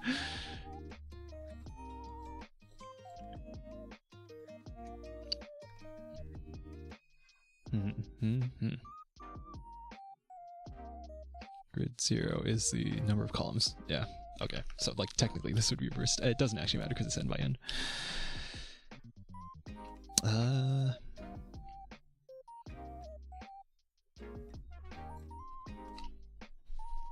And we need a set. So scene equals set. And that'll be a set of dicts, which I think you're able to do in Python. I assume you're able to do in Python.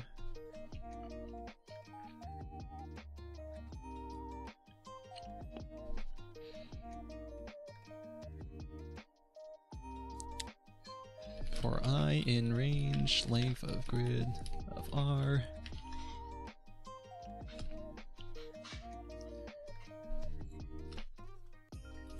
We'll make a current dictionary. Current of... we can do this either way. We can use, hold on. R3... values to indices or indices to values. I think it makes more sense to do indices to values. Equals grid of R of I. So we're mapping indices to values, and then at the end of this, we put scene dot, is it add? Forget. Finally made it. Sorry it took me so long, but I'm here now. Hello, Hero of Logic. Just in time for, and actually, not that the other problems weren't challenging, but this one's probably more challenging than the rest of them.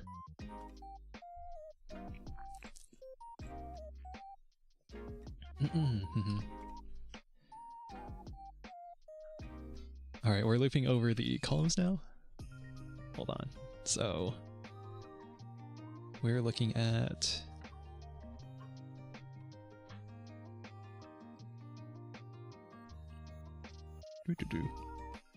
This looks like a logic puzzle. Kind of are. Kind of. Like, some of these are... It's like a... Yeah, coding's kind of similar to like math and logic and all that. I mean, looking at the time, I'm probably gonna wrap this up soon. 9 minutes? It's only been 9 minutes? I feel like it's been way longer, but on this problem. But anyway.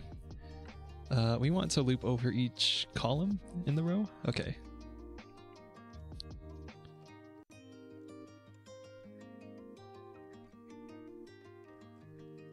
Loop over each column.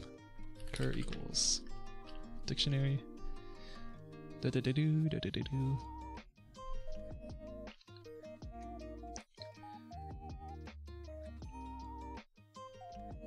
For R, don't want to overlap the R.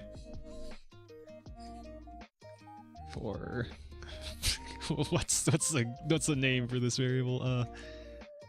One of the hard problems in computer science, naming things. It's another row index, but it's for the column. I mean, I could name it like call row index, but that's just awful. It's I don't know what to name this.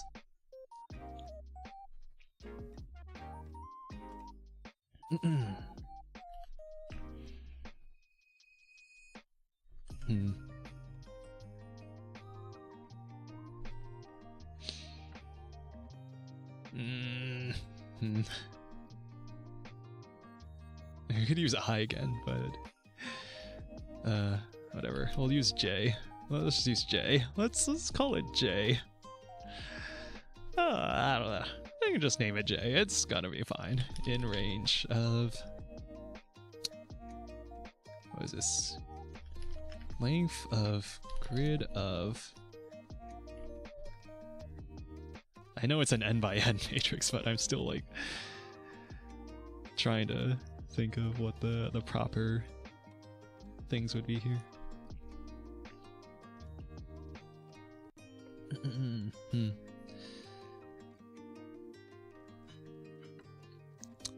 For J in range, length of grid of... What are we looping over? We're looping over this column, so it'll be doot.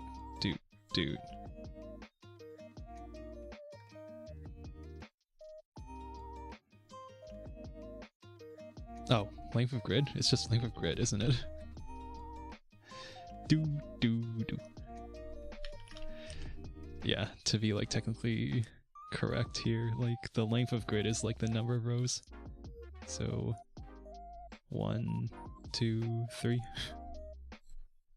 this example.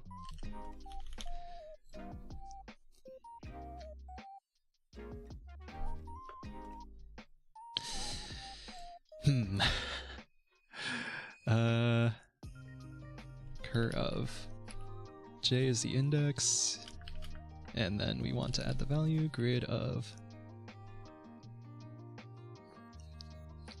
j of c.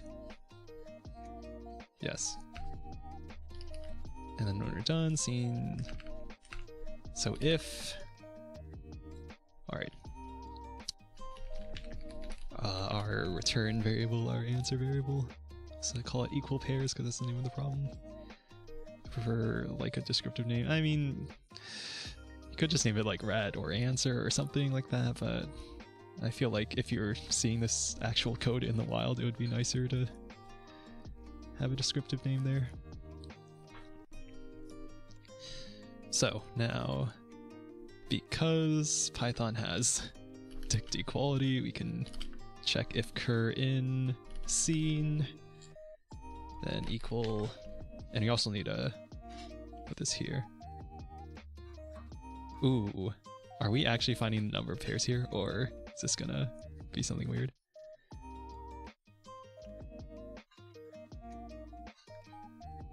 No, I think that makes sense. Hold on. So like if we we put a row here, and we actually have to put, hold on, equal pairs plus equals 1, else scene.add cur. So we also need to add this here.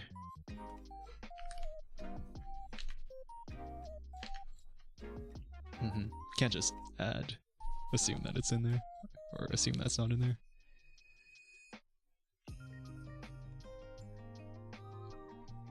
And there's a lot of repetition here, so like we could refactor this.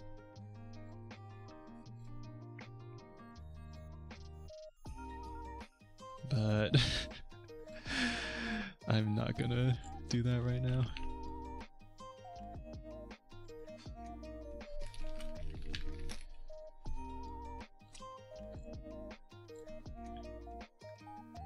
It should work, right? Assuming this is using equality, like and dict equality works that way.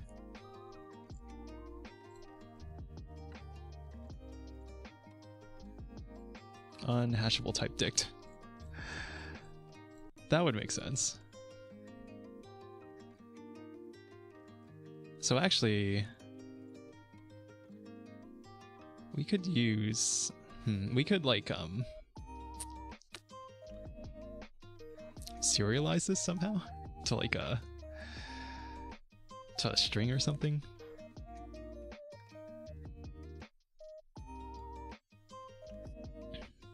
But I'm not sure if that's a smart idea or a good idea.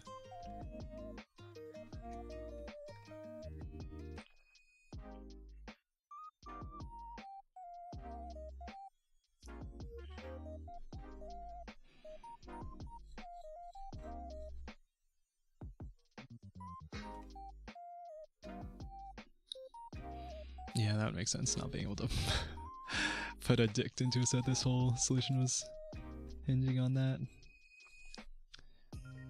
But as long as we use something else that isn't going to collide. We have indices and values. I imagine we can't put an array, but we can put a tuple, right?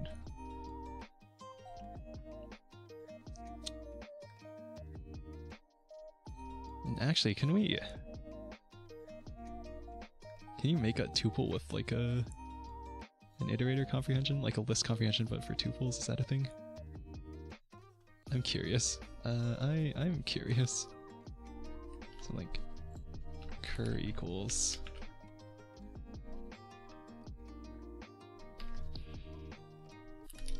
cur of I, grid of R of I for I in range, length of grid of R.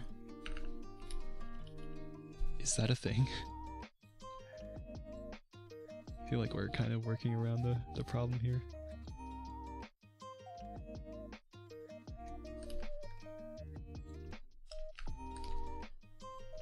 Cur of J of C for J in range, length of grid.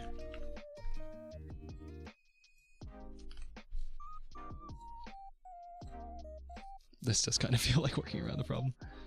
But, I mean, it's valid Python, right? Because tuples are constant, so they should be hashable.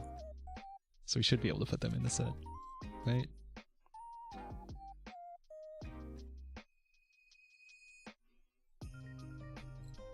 Let's find out. This is invalid syntax. Okay, that would make sense.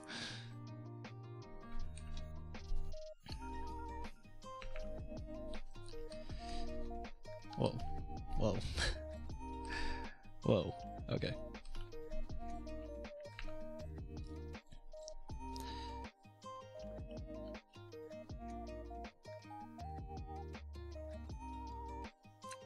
String would work, but I kind of want to know if I'm approaching this in the right way in the first place.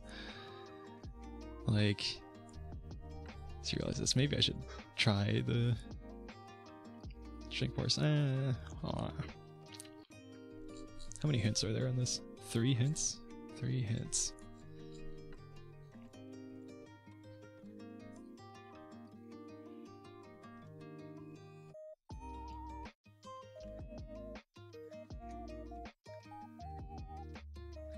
I don't know, string doesn't seem that bad.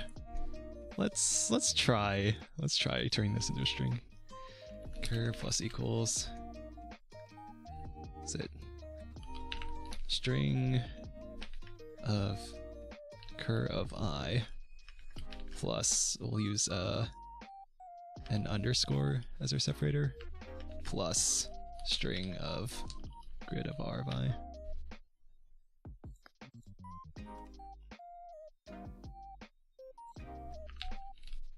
I'm still not sure how I feel about this. But if it works, it works. And if it doesn't work, oh well.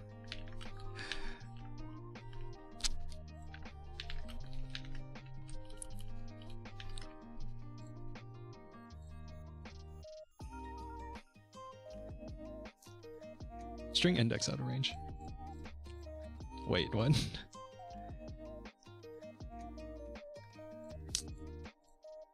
Oh, cur. Wait, why am I accessing cur here?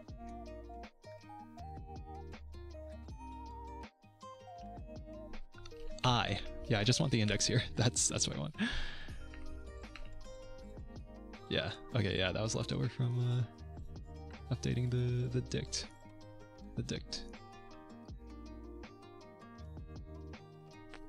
Wrong answer.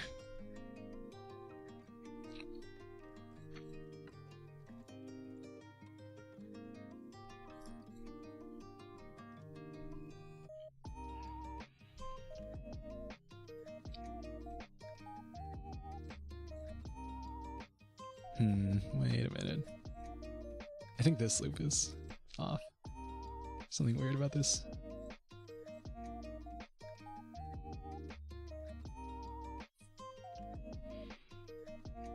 Actually, we don't need a loop over... Excuse me. We don't need a loop over every column for every row. We just need a loop over every column once. Indeed. Yeah.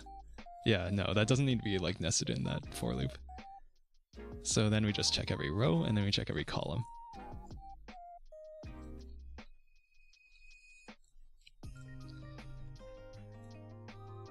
And that makes more sense.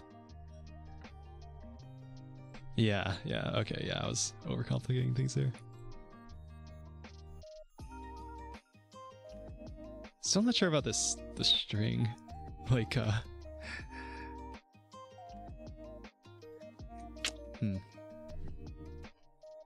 Output 3, expected 4.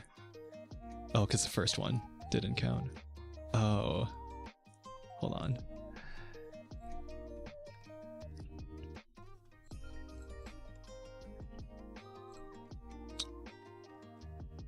Oh, that's tricky.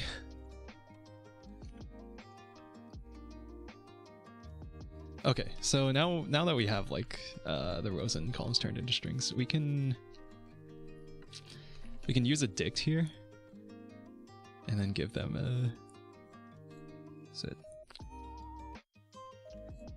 we can do something like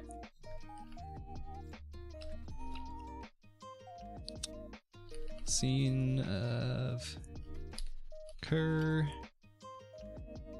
equals scene.get cur or 0 plus 1. And now we're finding like the counts of curs. Or we could use a counter.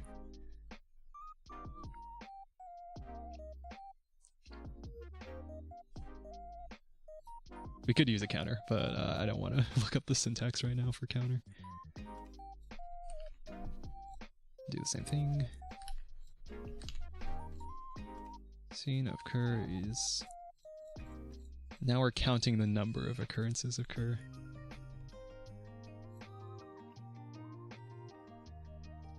Wait, how does that solve this case? Alright, let's go back to paint.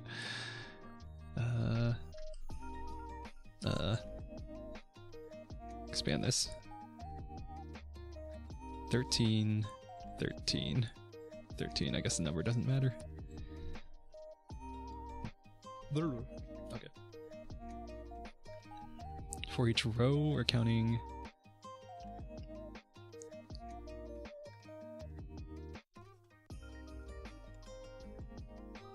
1, 2, and then each column for E4.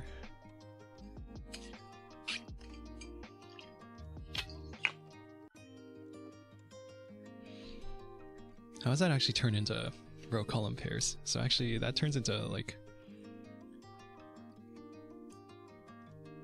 1 times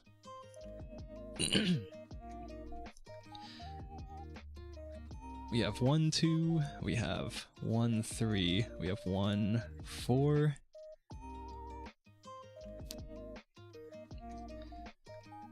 And we have 2, not 2, 1, we have 2, 3. No, wait. 2, 3, and 2, 4. Wait, no. Not that. It's a row and a column. Oh, it's the row and the... Wait a minute. Scene rows. Scene calls.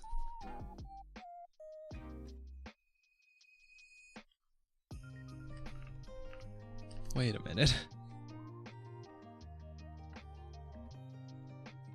Yeah, row and column. Yeah, row and column. Row column pair, not the total number of row pairs. Row pairs, column pairs, and then row and column pairs. But I think we're on the right track of getting the number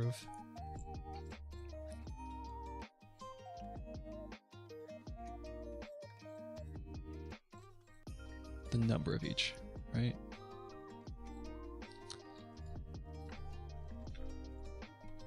And then equal pairs is something based on the counts. So we got something like rows is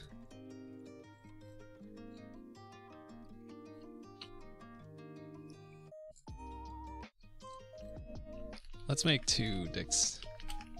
2 dicks. Dicts. Okay. Scene rows. And we do the counting thing. And then scene calls. I'm pretty sure Python's counter would work here.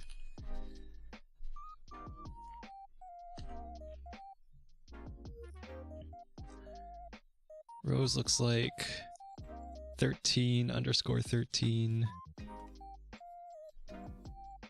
with a count of 2. And then calls is the same.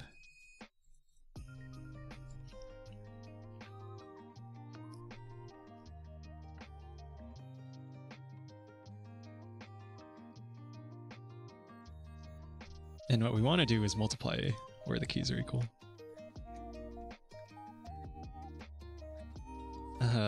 Right? Right? Then it'll be like 13, 13. Then it'll be 2 times 2 equals 4. Because there are 4 different pairs, right? From that? That's how it works, right? Yeah. And then in the other case, it would have, what was it? 277 and 277 are the 2 pairs. And then, yeah, we'll have like a 2771, 2771, and then 1 times 1 is 1. Right, okay.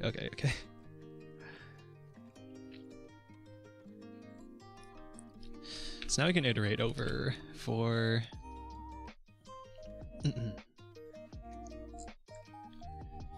for row string in scene rows dot keys. For each row string, equal pairs plus equals. Let's move this declaration down here, just for ease of reading.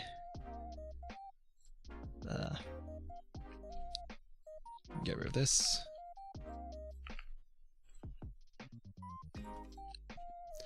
Equal pairs plus equals. Scene rows of row string, that's the count, times scene calls dot get of row string with a default value of 0. Wait, do you have hands? Yeah, I have hands. Catch these hands. This code is about to catch these hands.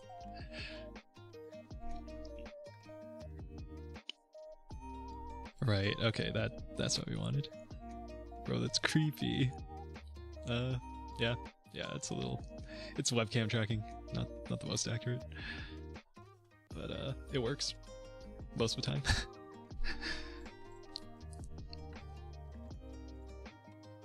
Okay, I think this is actually solving the... Yeah, this is solving the problem.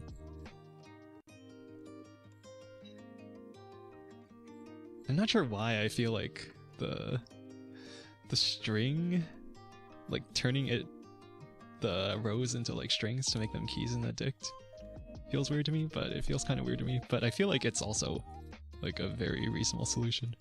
Alright, let's submit. Bro, don't touch me, keep your distance.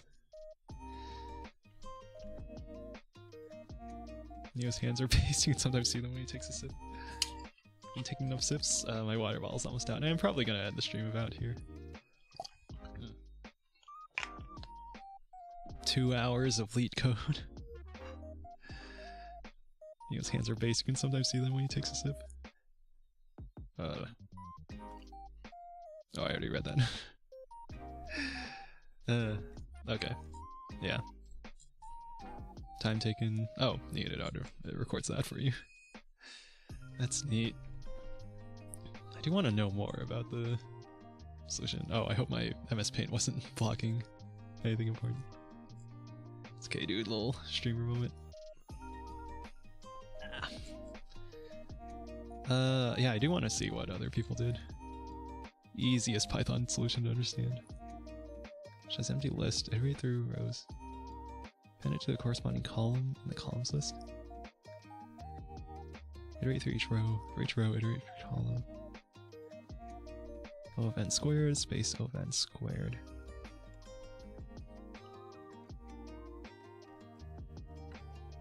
Append it to the corresponding column?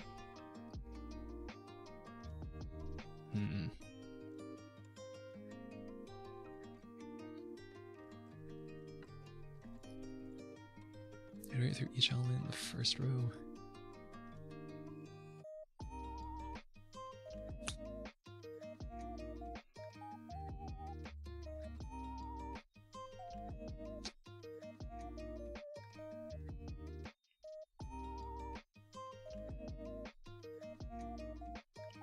Okay, so what is the time complexity here? I should check. I should be able to explain in my solution.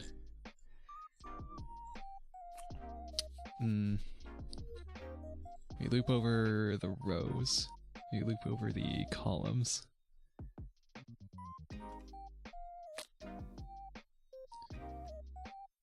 Loop over the row. For each in the row, we multiply the length. So that's, was it? Rows is n, and then this is also n. This is n squared, this loop is n squared, and then this is n, I think. So yeah, n squared. Just because rows equals columns equals n. Yeah. I already read that. Somebody says that a lot.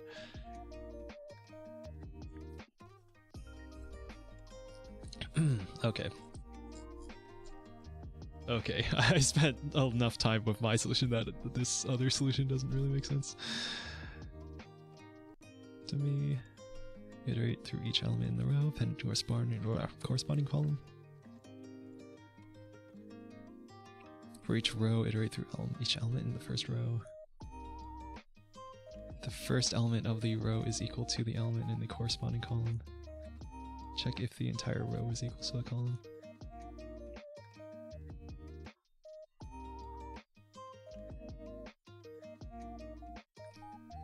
Oh, if row equals columns of J. Huh.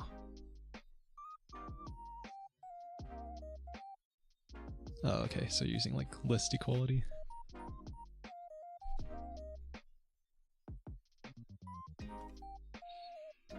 If you have two ifs, you can put them in the same if with and, no need to nest them. Yeah, this is someone else's solution, so yeah, this could be an and.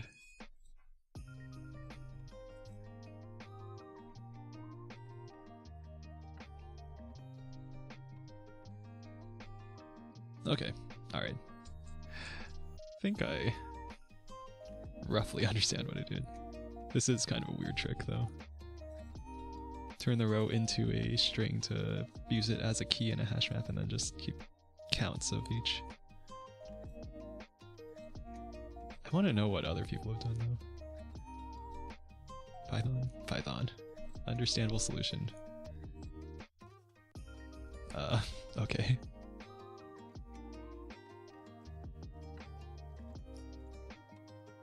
C dot append grid of J of I, B dot append C. This is, oh, okay, so this is, what, a column? This is a column list, and then we put it into B.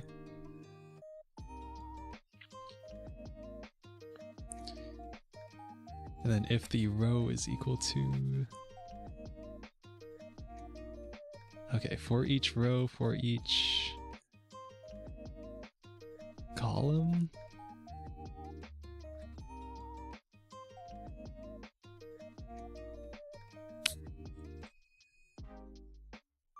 If grid sub I, that's the row, if the row is equal to B of J.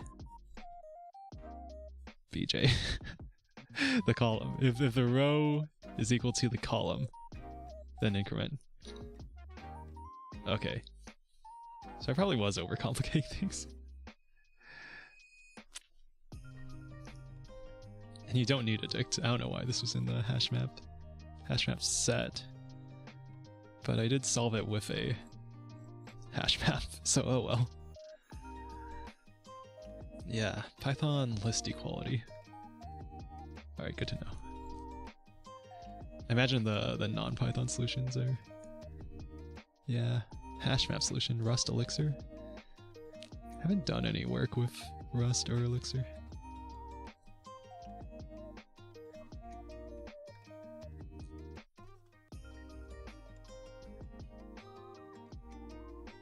Okay, I am not understanding this. I don't want to take the time to understand this. Alright. I think we're gonna wrap things up here. It's been 2 hours of of LeetCoding. Still Python? Damn. Yeah. Probably do like JavaScript or something, but I'm not as familiar with like the standard library stuff just because I've been practicing this stuff in Python. Sad. Okay. Alright. Thank you. Thanks for watching, everyone. Thank you, Lurkers. Thank you, Hero of Logic. Thank you, Incontinent Cell. Thank you, Metron. Thank you, JPZ. Thank you, Scar32. Thank you, Auxiliary Character. Thank you, The Wise Wolf. Thank you, Hapui. Do C#. It's like Java, but better. I did a bit of C# with Unity. bit of a little bit of messing around with Unity experience. All right, thanks everyone. Stream maybe tomorrow, maybe not. I'm not. I don't know. I might stream tomorrow. That's it. Thank you, Neo, for the stream. Yeah. Maybe something low effort if I do stream tomorrow.